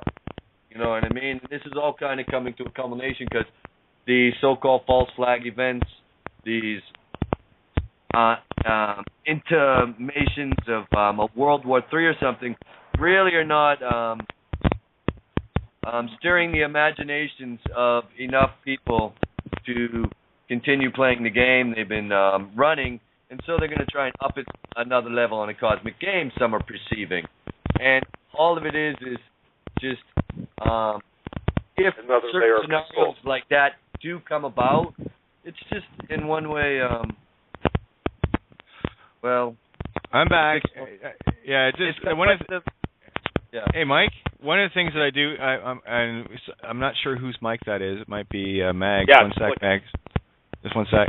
See if it's hers. Yeah, it's something on Mag's line here. So just give me a second.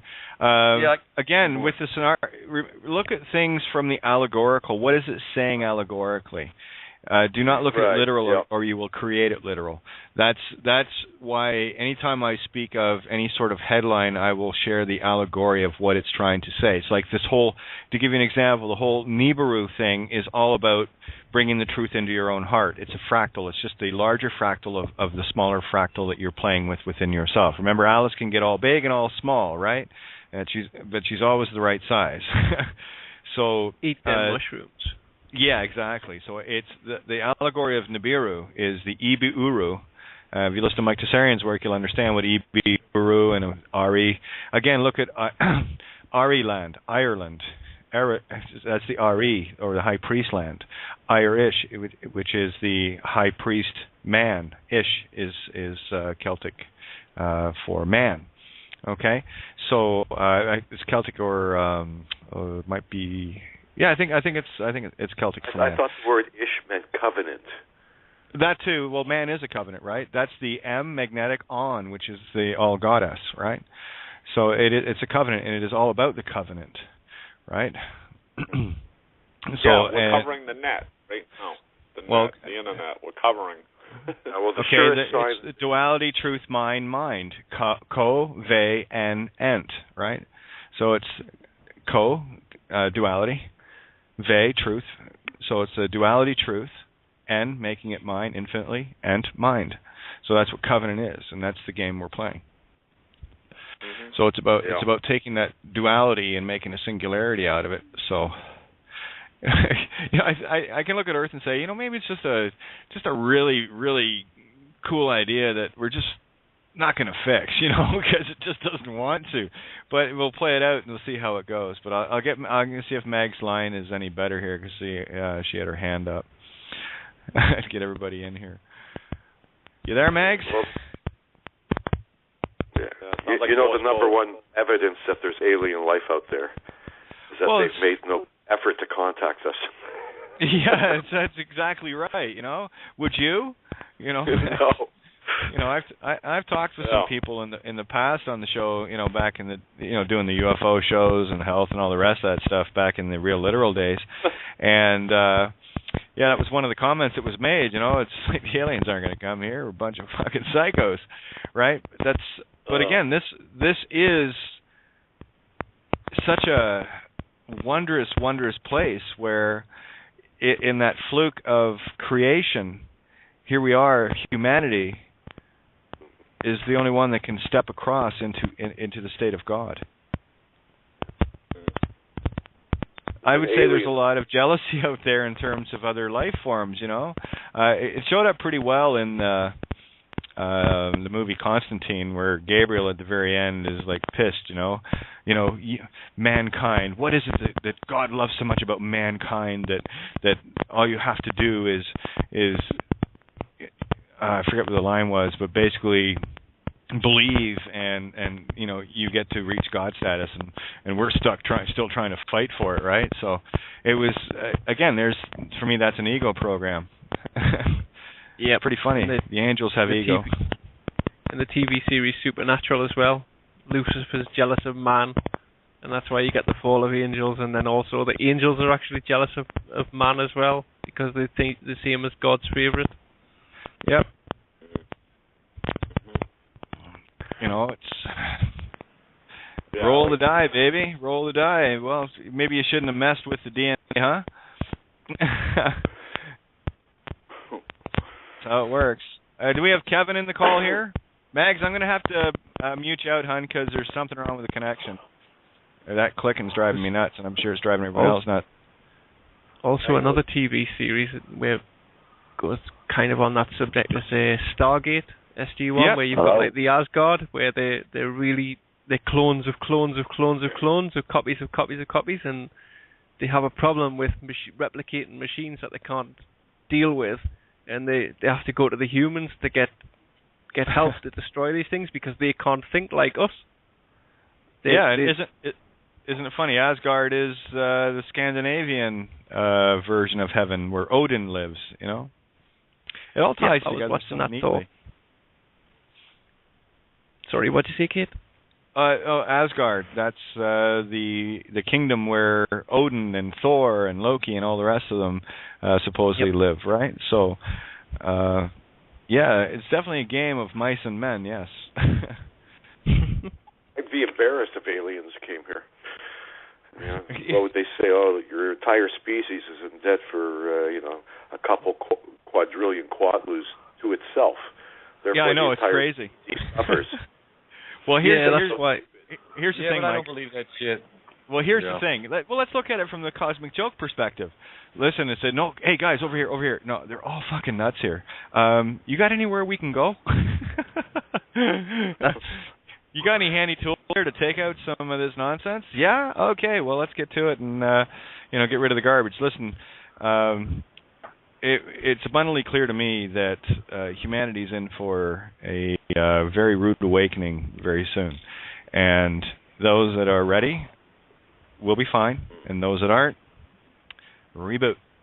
And that's why play it again. Melvian and Mr. Sino and Swiss Indo is just... Yeah, he's supposedly the king of kings, and he's interested in planet Earth and apparently like human obligation funds and money and currency on this planet. But he's a galactic warlord. Yeah, well, you know, again, these are all, for me, these are all mindless Babylonian tactics of putting the Savior again outside. I gotta tell you, the Bill Donahue video, he just posted it.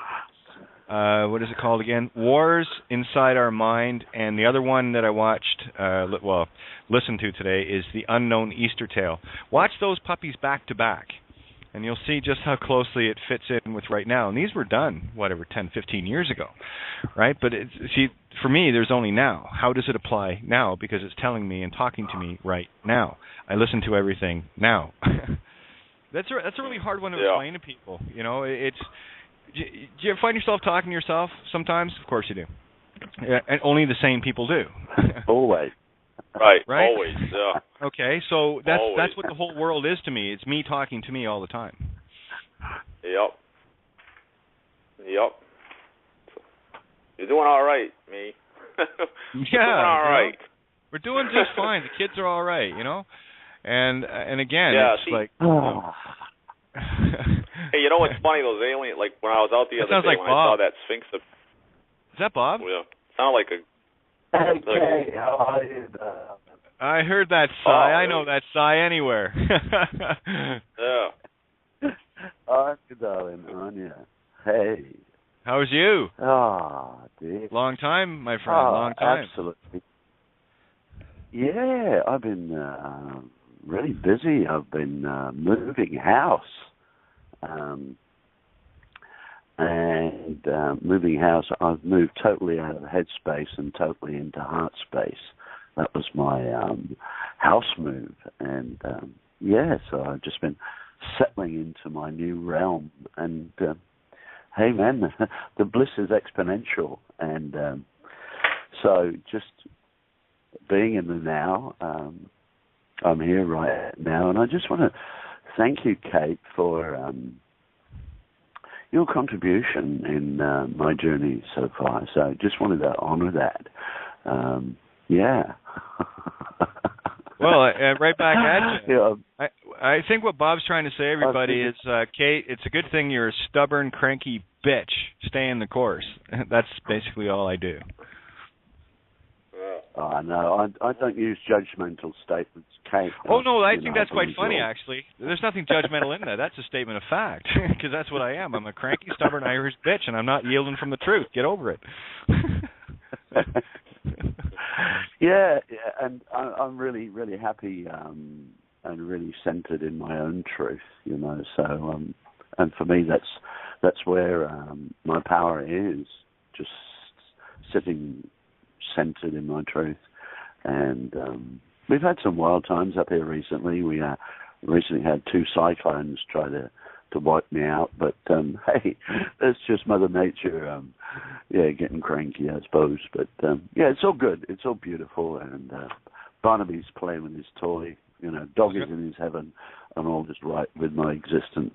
So I was going to ask you how Barnaby is, so there you go. Excellent. He's bouncing around chasing his toy.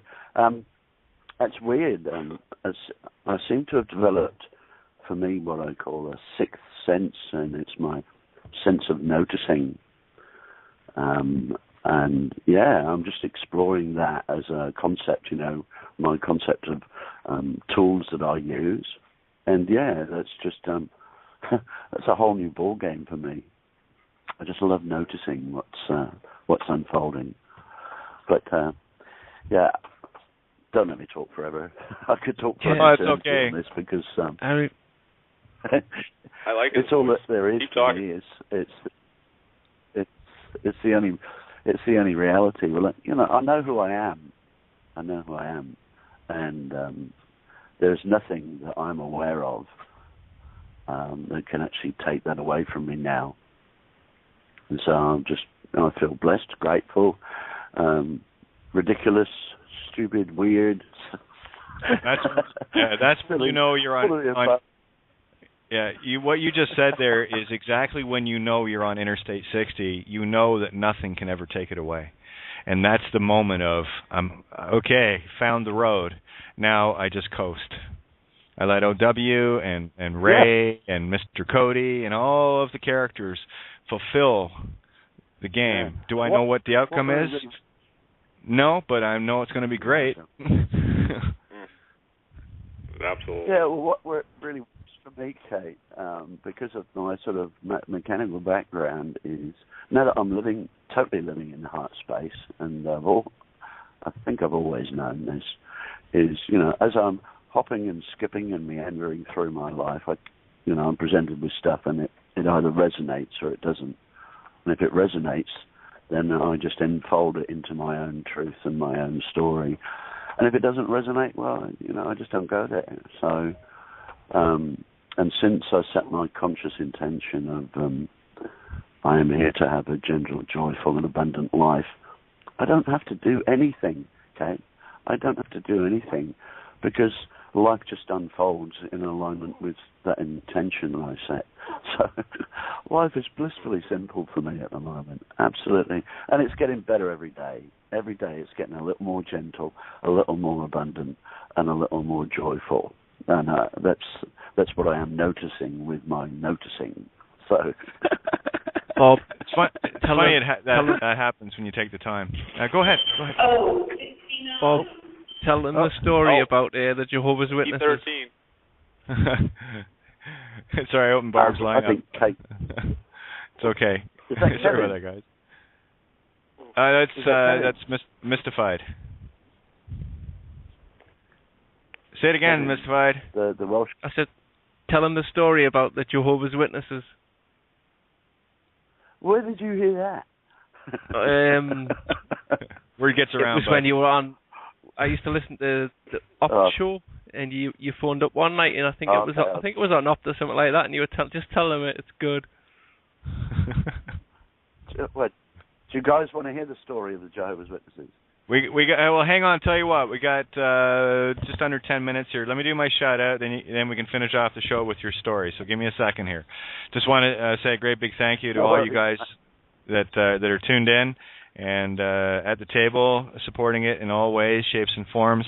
Great big thank you to Paul Giovanni and the crew at Critical Mass Radio, Ninja, Rob Freeman, everybody. criticalmassradio.co.uk. I got to tell you, without this table, this is the cutting edge of consciousness, and we're all captains of Team Weirdo, sailing our own ships here. So I cannot be more grateful. And listen, guys, for those that don't get it, that's okay. You will, and this is going to be your Kate of Gaia deja vu moment on the next pass to remind you yet again. Wake the fuck up. But anyway, great big thank you. Any flow that you guys can do in terms of supporting Critical Mass, great. Thank you very much. Keep the intent high and pure. This game is ours. No one else's. And that being said, let's get over to Bob and the Jehovah's Witness funny story. That was my best radio voice. Oh, yeah. And here tonight, live from the Here tonight, we have coming at you telling you, no stranger to the airwaves, Bob telling his Jehovah's Witness story. And don't forget, Thursday night is ladies' night. Bring all the drinks you can handle, and you won't get laid. Go ahead, Bob. Bring all the women you can handle, and you won't get drunk. Anyway, yeah. I like your mirror. As you're all aware, I live on a boat. Yeah.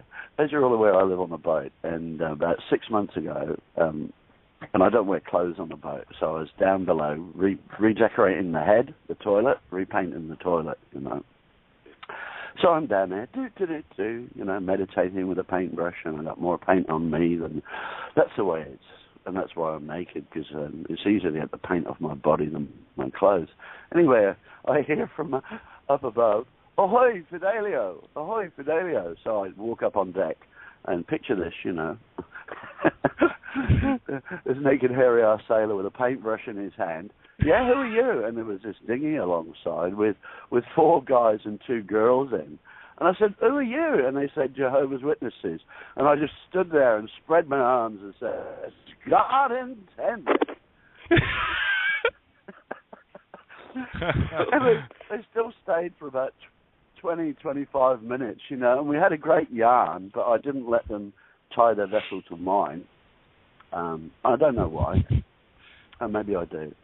No spiritual contract. The old guy in the bow. Yeah, it's probably okay. But the old guy at the front, he was hanging onto my boat, and it's blowing 25 knots by. So after about 20 minutes, he's really, really tired, you know. And then another old guy said, well, you remember what Jeremiah said, blah, blah, blah. And I said, hey, brother, you know, you have your belief system, and I respect that, and all I ask is that you do the same in return. Look at me, brother. I am living my dream. I am in my heaven. And as they motored away, I just shouted, don't tell Reader's Digest where I am.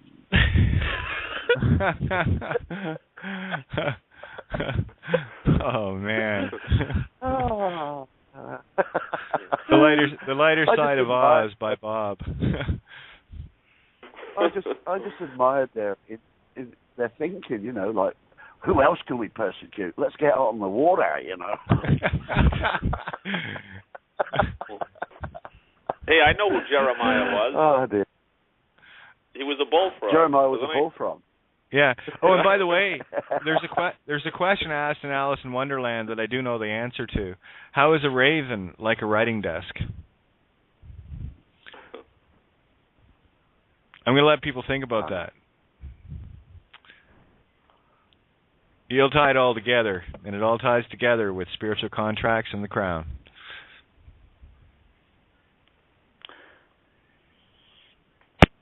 What is it? How is a raven like a? It's in Alice in Wonderland. How is a raven like a writing desk? It's so beautiful. I mean, I can only imagine what was going on in his head when he wrote that question out. What did he know? He probably wrote it very tongue-in-cheek. Because if he was aware of it, he was wide awake. Oh, it would be his own, right? Lie down. Oh, I don't know, you know. Funny things happen, don't they? Anyway, thanks, Kate, for letting me share that. Please, thank you. I keep popping. Yeah, I think you thought I was a stalker or something like that. How did you know that? Too funny. Too funny. Yeah, all the best to you. All the best. Oh, my friend, much love, you know. And I just a little special shout out for Maria. I will be in touch with you. And again, to let people know, to get me on Skype, I haven't given it out for a while, but all my contact info is on my website. And for Skype, it's katie.renee.thompson, katie.renee.thompson. My Facebook is currently full, has been for a while. Some of the early spammer type stuff has been falling off, so as that has been falling off, I've been adding people in, so I've got a couple of people in the lineup there right now, but inevitably that space comes open. It seems to anyway. It seems to work out, so everyone gets in. But it's kate.renee.5 is the Facebook. I do have another Facebook set up. I haven't got it completed yet. I'll get around to that at some point this week and get that one going as well. But also, and I do give out my cell phone, 226-971-9675 for those that need to use it. I would urge that, I have limited minutes on that, but by all means, it's there if it's needed. And don't be surprised when I answer the phone, okay? It's kind of why I do this. I was. People... I haven't called you lately, though. Yeah, I know, but I'm just saying, it's like I will answer the phone. That's I do make myself accessible, and there's a very, very primordial reason for that, because if you see, so many people put themselves in places where they become untouchable, unreachable. And one of the things in music that I hated was that notion, and I watched it with other people I was playing with, performing with, whatever. And they would get this elevated sense of self-importance about themselves that, well, now I'm a quote star and I don't have to mingle. And I'm looking at them going, Jesus, buddy, it's the whole point of this. That's what music is, and I hated that part of it. So you'd find me most of the time with wireless headset and wireless guitar, hanging out in the crowd while the band was playing, because that's where the fun was, right? And I have that same approach with this. I don't want anyone or anything to ever put me on a pedestal, or anyone else for that matter, because that is such a divide and conquer. That is pedestals. That is serfdom. That is feudalism, and I want no part of it. So anyway, that's the reason why. It's not. I really can't put it into words. It's just, I'm you, you're me, we're all one, and we get. This is how we do this. We do this together. And if I separate myself, or anyone else does, what benefit is that to all? What benefit is that to mankind? Crazy. You know what I recognize, Kate? Because like what I do is I see another consciousness rising to a higher level, and see that's what I do with myself. Is I love listening to people's testimonies. I love seeing people rise to a higher level, even if I'm not there. Is seeing that, and it's an observational position. Yeah, I mean, not being jealous. I know. That's the ego. Richie, I know. Geez, I wish I was like. No, you said it. You said it exactly the way it needs to be said. It's an observation. Yeah. They got some shit going on, and I know I should have that shit going on. And then I'm doing the same thing too, right? So this is how how'd that work? That's kind of cool. And then, like I've said this many times, I pick from the best. I take the best of the best and connect it all together into my reality as to what resonates with me. So it's like you have this beautiful apple tree in front of you, and it's filled with rotten apples, and there's maybe a dozen perfect ones. I'm not going to waste time on the rotten apples. I'm going to go straight for the good ones, and I'm going to pick the best fruit that I can, and then share that fruit with all. And that's where people like Santo Bonacci and Bill Donahue and Mark Passio, Sivan Bomer, Tobias Lars, Matt Presti, Robert Otte. Did I say Mark Passio? Anyway, the list goes on and on there. But I can't actually say that. And Michael Sarian. I can't say it's an endless list. It's not. It's a very, very short list. Seem Harriman. And these are the people that are they're just brilliant in their field. Me, I like to take the role of the jack of all trades, and put all the different trades together. I mean, that's what I was doing as a master carpenter. I was a general contractor. I was putting all the trades together to get them all working. So this whole mindset, and it goes right back to my Mr. Anderson's story, my math teacher. It's all the same technique, But anyway, we already rolled into the recording here, guys. So I know Brandon showed up, and if anybody else wants to have a few minutes, just don't want to be on again too late tonight, because I'm tired. I had a lot of running around today. Tired. And I got some writing to do. I'm really into Lewis Dobson, Lewis Carroll, and that's a very famous sort of debate that has gone on within the Lewis Carroll Society. Lewis Carroll, do you want me to solve it, or should we just let people think about it till tomorrow? Oh no, go ahead. I mean, I can tell you what that means to me. How is a raven like a writing desk? Sure. Well, the raven represents the crown, and the writing desk, that is the plane of existence that we're on. That someone else has been doing the raven has been doing the writing for us. So this is about taking your own raven, your own crow that's yours, your own crown back to have the sound of the cause again. So that's how I defined that. It was a beautiful statement. Yeah, well, Lewis Carroll said that. Great catching up with you, darling. I choose to go for a swim now, so all the best, darling. Yeah. Much love, Bob. Say hi to give Burnaby a belly rub for me. Yeah, we're both going for a swim in the bay, because the bay is absolutely flat. It is like a sheet of obsidian glass. It's incredible. So I just want to put my room at the bay. All right. Well, make sure at least Barnaby has his trunks on, okay? Oh, he'll have his life jacket. Catch you, brother. Okay, much love. Take care. Be careful. Hitster. Obsidian kills the undead. Game of Thrones said so. There you go. I was just going to ask Kate, is there any update on getting Bill Donahue on your radio show? Actually, I'm going to write him an email tomorrow. I've got that the double up tomorrow, so that's why I kind of wanted to get a bit of an early night here. But I'll definitely do the reach out to Bill and see if we can get him at the table here. I'd love to get Bill, Santo, and Sivan and myself at the table once. That would be something. And I was just thinking there, if you had like a four-way with you, Michael Tessarian, Mark Passio, and Bill Donahue, but obviously Santo as well would be mind-blowing. Yep. I would just be in my glory, just sitting there going, okay, cherry picker out, let's go. Yep. And wait for these guys to unload. You know?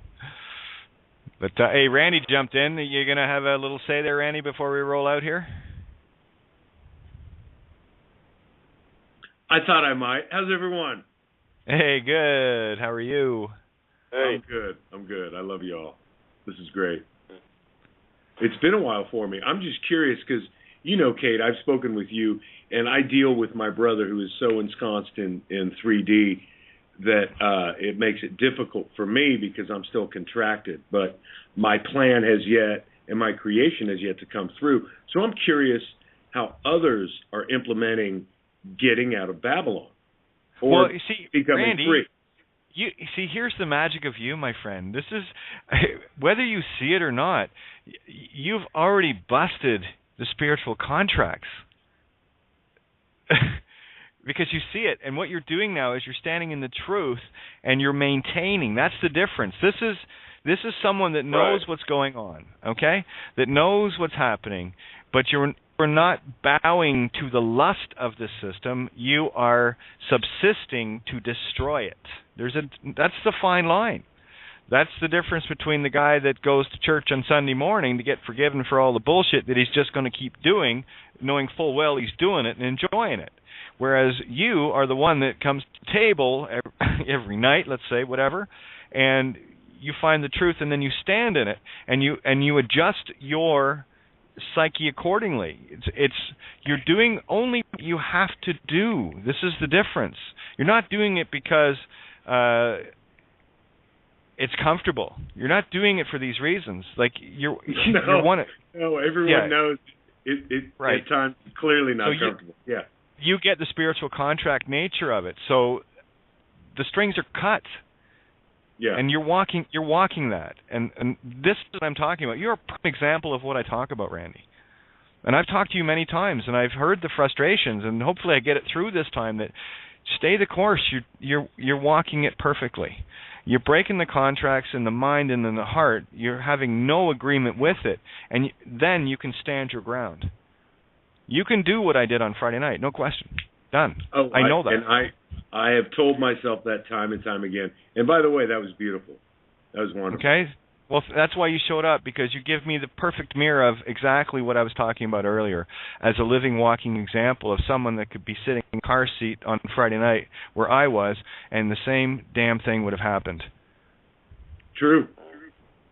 That's the difference, because you know who you are. You're walking it.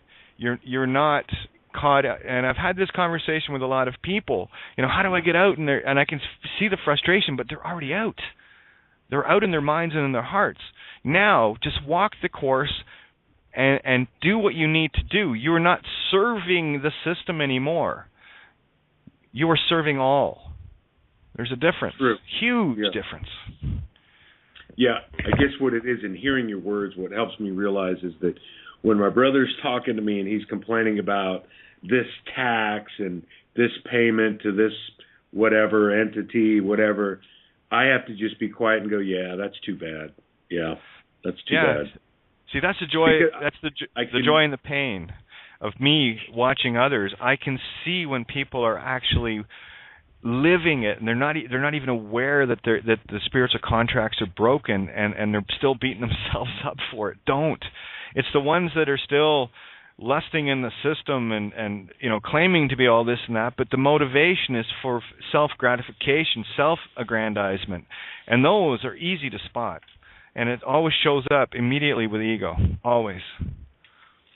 Mm-hmm. I know the pure hearts because I can feel them, and I can also feel the impure ones. Those hurt. Yeah, they do, and I love you, sister. Thank you. Oh, thank you. But I'm not kidding when I say that, Randy, and I don't say that lightly. There's very few people that I know could sit in that chair in my car that night and do exactly the same as I did, and the same effects would have occurred. That's the difference of knowing who you are. It's got nothing to do with system. It's got nothing to do with paperwork. It's got everything to do with who and what you are. And you will never find this is the irony of it. You will never find yourself in a situation at all where you will need to be tested in terms of any legal situation, because you've already overcome that. And what they ran into on Friday night was an untenable situation where there was no way they were going to get, never mind a physical contract out of me, they weren't going to get any spiritual out of me either. There was going to be no requests or orders or, here, check it out, that I was going to acknowledge, because, no, I'm okay, thanks, bye-bye, I don't need mitten strings. And that's the difference. And when you know you can sit and do that, that's when you know who you are. Richie, your little example the other night when you talked about standing there talking to the cop, you were not, and you frazzled this guy, no question. Oh yeah, he was shaking. What was the final outcome, by the way? I was giggling inside. What was the final outcome? Did he end up talking to your nephew at all? Well, no, he didn't even run his. He was so shaken up. My nephew, because I sat back in my car, he handed the license to him, and he didn't even run his plate. He was. I had them all baffled, because and that's the thing, Keith. That's exactly what it is. Is the energy repelled? It was a mirror that repelled off, and that's what it does. Yeah, and what happened was, well, when he got there, and I knew, and now I wouldn't get out of the car now because whatever. Here, I knew the whole play was a test. Oh, for sure it was. Let's stay on task though. What actually happened out of it? Did your nephew have to deal with anything, or was it just to have a nice day? Just what ended up happening? This is what I'm talking about. Thank you. I don't want the long version. I want people to hear the short version. No. You stood your ground. Yeah. Well, I'm trying to give you a compliment. Will you shut up? Please. Go ahead. I'm trying to show people how to do this, and you did a perfect example. Richie gets out of the car, decides to have a smoke. Cop tries to tell him this, that, and the other, and Richie doesn't want anything to do with it. Shakes this guy down so badly that even though he had someone sitting there handing him a license, he didn't have the power to do anything even then. And then he said, "Have a nice day." No. So that's what it means to stand. Thank you, Richie. Yeah. Perfect. Well done. Yeah. That's the shit I'm talking about. Yeah. And that's what it is, Kate. And when you're completely in that friggin' power, because everything he asked me, he said, "Can I see ID?" I said, "Absolutely not." He says, "What do you mean?" I said, "Just what I said, And I wasn't sarcastic. And then he said, "Well, I'm going to pat you down." And I said, "No, you're not." And he said, "What do you mean?" So he's asking me, and he said, "Well, I can terror something code," and he was speaking Babylon, and that's when he started shaking a little bit. And I finished my cigarette, so I says, "Well, you know what? I'll just get back into the car, and you can take care of business." Because I says, "You're here to take care of business with the guy that you pulled over." That's what I said to him. Oh, nice allegory, guys. This just in: Venice leads Italy. Now let's talk spiritual separations. Venetians vote independence. Italy will withhold taxes. Rome. There you go. That's the severing. Really? That's an allegorical severing. Wow. Oh, yeah. That's Venice is where all the blue sky bonds go through. All the birth certificates is now separate from Rome. The umbilical cord, the causeway from Venice to Italy has been severed. That is a spiritual win. That's Equicentric just posted this. Venice leaves Italy. From the 23rd of March, Venetians, those of Venus, vote independence. Italy will withhold. So Venice is now separate from Italy. So that's the severing of the umbilical cord from Venice. Look at the allegory. That Venice held all the dead babies. The umbilical cord is the causeway to Italy, right? Giant's Causeway ties in with me, right? Yeah, just a coincidence. So that is the allegorical severing of the spiritual umbilical cord. The dead children, have been severed from the control of Rome and the dead crone. Put that in your pipe, boys and girls. See how it's playing out on the literal plane? The cord is cut. That spiritual intent now, because that's what we've been trying to do. Putting that intent out there to separate the dead babies. Get no more. Done. And wow, that's huge. Okay. Yeah, that's working. See, it's working. We're working it. We're getting busy. Well, listen, guys, you kept me for another 15 minutes. I don't mind. I really don't. I love you guys that much. But I really do need to roll out of here. But listen, well done. Stay the course. You know who you are. And I would challenge everyone, sit back and listen to the March 14th show again. It's only about maybe 15 minutes worth of interaction. But sit and imagine yourself in that position, knowing that you're not ID, that you're not this, that you will not yield to anyone's authority other than your own, and you do it in absolute peace, without malice, without intent of harm. Can you do that? And when you can answer that yourself, you'll know who you are. Because I already do. You're God. I already know this. And you're beautiful. So, like I said, any of the Jabberwockies show up, well, don't worry. I have my Vorpal handy. I'll be using it, and then we'll be doing the what did they call the dance? The Frukenwacken or something, or Wackenfrut, whatever. Anyway, it's a funky little dance that he does at the end. It's pretty funny.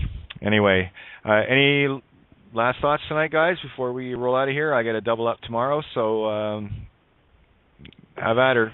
Yeah. Well, you know what? When you mentioned the word trespass, and I'm putting things in writing to get out a quick minute or something down, so I'm not scattered. But you know what, Kate? That's what it is that I was being trespassed upon, and I stayed peaceful. I just know when you know who you are, and that's what I was reminding the whole situation is that saying, right? To forgive those. How does the saying go? To trespass. How does that go? Oh, forgive us our trespassers, or debtors, whatever those. Yeah, I haven't said that one in a long time. I should go back through and decode that one. I think I did at one point a couple of years ago, but a little entirely different decoding of it now. But that being said, I'm going to roll out of here. Otherwise, I'll end up for another 45 minutes. I can feel it. So I'm going to put my proverbial heels down. But listen, much love to everybody. And don't forget, same time, same place tomorrow as usual. And from 2 to 4 p.m. tomorrow Eastern Standard. Daylight savings in the UK is on the 30th, so we'll be back to normal time, 7 to 9 p.m.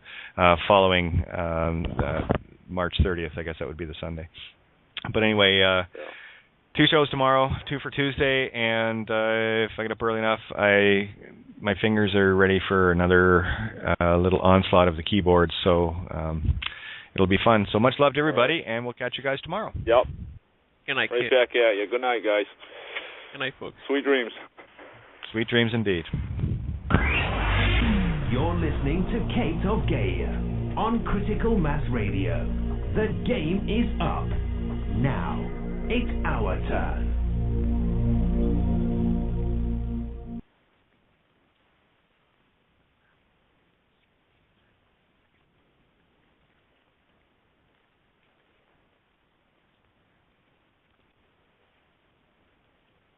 "28 Days in Solitary."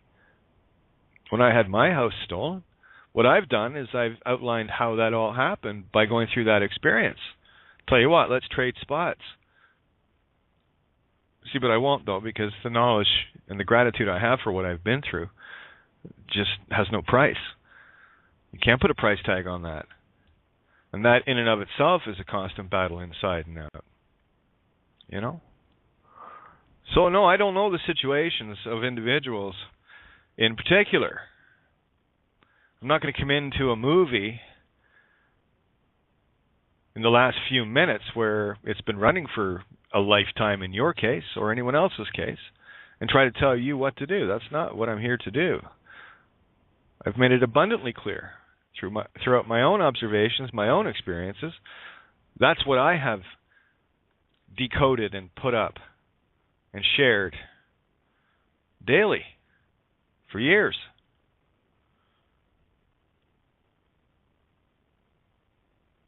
Completely reliant upon the universe. Completely reliant upon the situations where all of those that I have loved the dearest in my life, to have them run. It's not a pity party. This is an observational reality check. These are not easy things to go through, but I'll tell you, I'm very grateful that I have.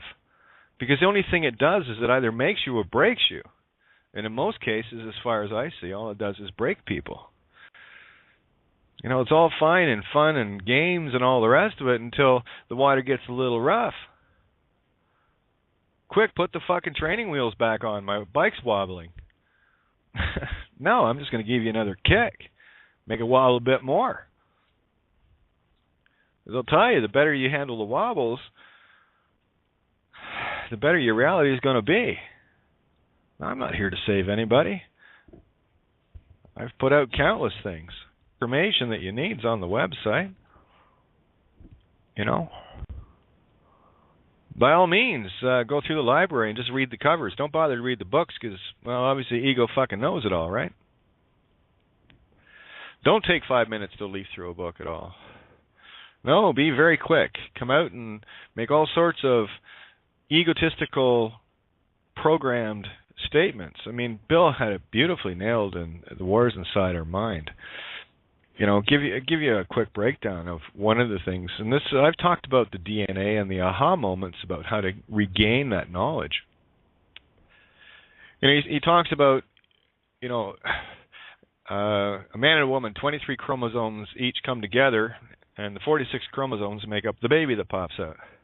So there's 23 from each side, and then imagine that 2 sets of those, and then the boy and the girl from both sets of parents get together, and they're bringing their mixed up sets of 23 and 23 each side into that equation.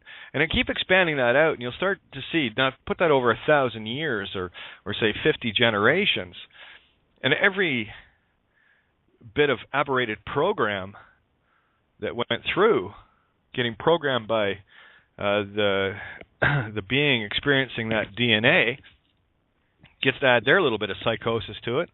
And people wonder why they have problems. They wonder why they feel the way they do. Where is busy? Knowledge is power. Knowledge is the key to this. These are the aha moments. I've already showed you, coincidentally, how DNA gets built with an aha moment. A-H, A, A-H, A, and so on. Go ahead, do a capital H, then a capital A, then an upside down capital A, then a capital H, then a capital A, then an upside down capital A. Do that for a little bit, and then you'll see the DNA strand. You'll see what I'm talking about. You know, one of the comments, too, that Bill had made when he referenced Carl Jung, you know, Carl went off into some pretty wild territory, trying to figure out, you know, how his... you know, how to better understand his patients. And where was I going here? Lost track where I was going, but it was just brilliant. But Bill, you know, that's one of the things I got to say. For me, Bill Donahue is for me the most stable datum I can turn to. You know, because there's a method to what he's doing. It's an allegorical unfolding of things. Savant Bomer is another one that does that. So I look for the stables. I look for the ones that are not only explaining it, but are giving the allegorical reasons for it from a spiritual perspective, not constantly stuck in a physical reality. And that's a very difficult perspective to share with people. And you cannot negotiate with anyone that's caught with a program running, with all that busted up garbage fucking DNA turned on. You just can't. Oh, you can if you want, but you're just going to sit there and watch that program do the same thing a broken calculator always does. Comes up with the occasional right answer, but most of the answers are wrong because half the buttons are broken. And for me, really, it's about knowledge. It's about breaking through and deciding once and for all that, we're not in Kansas anymore, Toto. This is Oz. There is no one but you coming to save you. There's a war on for your mind. There's a war on for your soul. It's as simple as this. If you invite a vampire in, you will get bitten. And the system is that vampire. And anything that you agree with in that system will bite you. So that's one of the things when people start figuring this out, to get a little empowered. In some cases, that empowerment reaches far beyond their ability to handle it. Don't worry, universe, you will sort it for yourself. You'll give yourself a situation to test you. I've had a few. But your choice to stand in the truth is quite simply this. Or you're just going to be another one of those Sunday morning Christians that goes to church Sunday morning after freshly banging the neighbor's wife or husband the night before to ask God to forgive you. And you get a clean slate and you go back out Sunday night and do the same thing again. Their arsehole was punched or bored. And their dispatch area doesn't know what's going on either. But I do. I know exactly what's going on. Try to explain that to people. And they'll make comments to you like, so what's it like being captain of Team Weirdo? I says, well, I'm not a captain of any team. I'm the captain of my own helm, thank you. But thanks for noticing, And again, different posts that come in from time to time, and we've covered this many times in the past. And it's an awful lot like, sitting through a movie for 4 years and someone comes in, like, say a week or two ago, and they're trying to tell you what the movie's about. That's just insanity, and there's no negotiating with that. I just give them their popcorn and go sit down and try to catch up, play with the rest of the kids here, So it's kind of funny in that regard, and it really it gives my head a tilt most days. I'm thinking, why do I bother? Why do I even bother? You get people get themselves into situations, and whether or not, I'll tell you right now, I bet you I get pinged a lot more by people than most people do with regards to their different situations and what do I do? What do I do? Which it's simple. Go to my website and read. It really is that simple, Or you can keep going through life looking for someone else to hold your fucking hand and make sure your mitten strings are tied on and make sure you got your galoshes on and that your lunch is packed and that your diaper is nicely tucked in and that if you shit it or piss it, someone's going to be there to change it for you. Sorry, I'm not that being. Simon says when he goes up to Jesus and starts complaining at Jesus about all these problems. Of course, the religio-cosus chosenitis types choke on this one. But anyway, it goes up to Jesus with all his problems, and effectively, in layman's terms, Jesus turned to him and says, you know what, Simon, fuck off. I got my own problems. Go deal with them.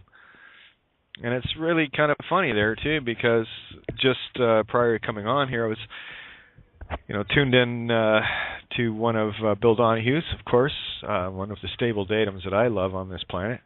Bill Donahue's video, Wars Inside Our Mind. And what Bill was describing in this video is exactly the kind of stuff that I deal with on a daily basis. And it doesn't matter what I think. What the fuck do you think? You're the one living the situation. You're the one that knows what's going on. It's like me coming into a situation of that 4-year-old movie, and I show up during a 5-minute segment, and you're trying to ask me to explain the entire movie. Well, I'll tell people the same thing that I've said before. You got a situation, you got something you're dealing with. You're big, supposedly big and grown up. I can't tell you what to do because I don't know your situation. Only you know the situation, or someone that you're sending information out for knows that situation. I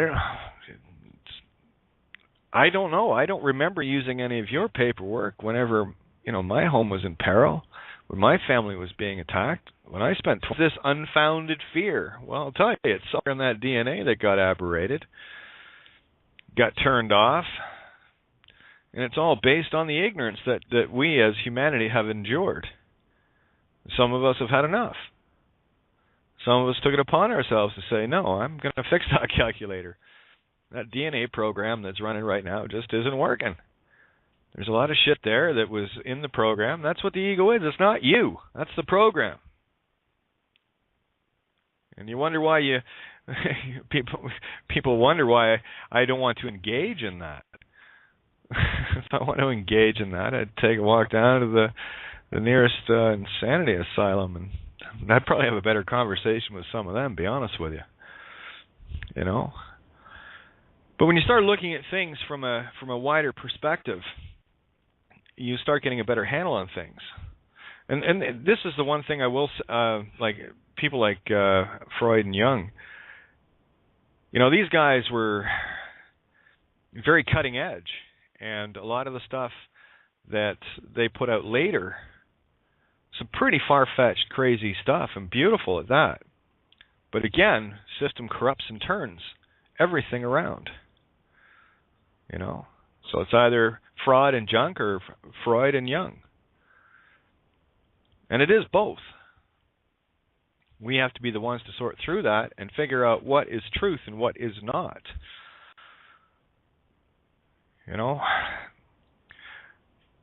Like, what am I supposed to tell somebody that gets themselves into a situation? Well, I'll tell you, the only thing I can say is that's an episode of the road. What more can I say? I have no opinion. I'm not walking in your shoes or their shoes or anyone's shoes but my own. That's the only reality I've got, mine. That's exactly what the teachers were trying to tell everybody as well. They said, it doesn't matter what the group thinks, what do you think? We've gotten caught up in this whole group think, peer pressure. That's all the ego. That is an ego imprinting another ego that says, ooh, that feels good, It's beyond hilarious.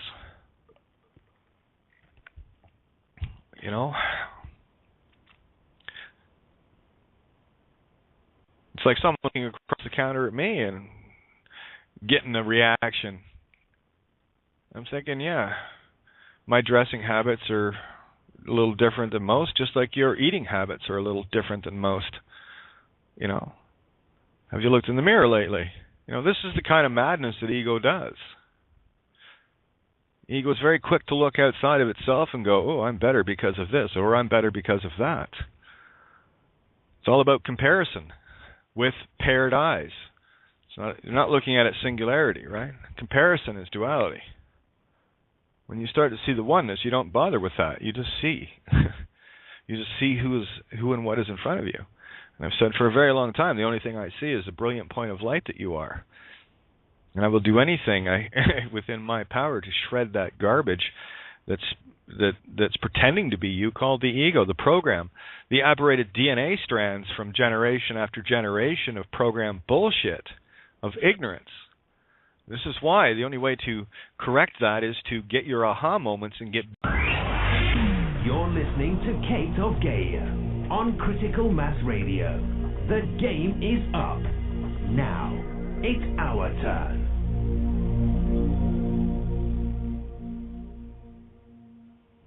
Hey, good evening. Welcome to Outside the Box. Yours truly, Kate of Gaia, here on criticalmassradio.co.uk, coming at you live somewhere in the universe at some time, depending on where and how you look at things. Yeah, it's been a bit of time out and about today in the invisible Catmobile, apparently. Yeah, it's quite funny. The last couple of nights, I got to tell you guys, I lose count, I lose track of how many people, come at me with, this issue or that issue, and I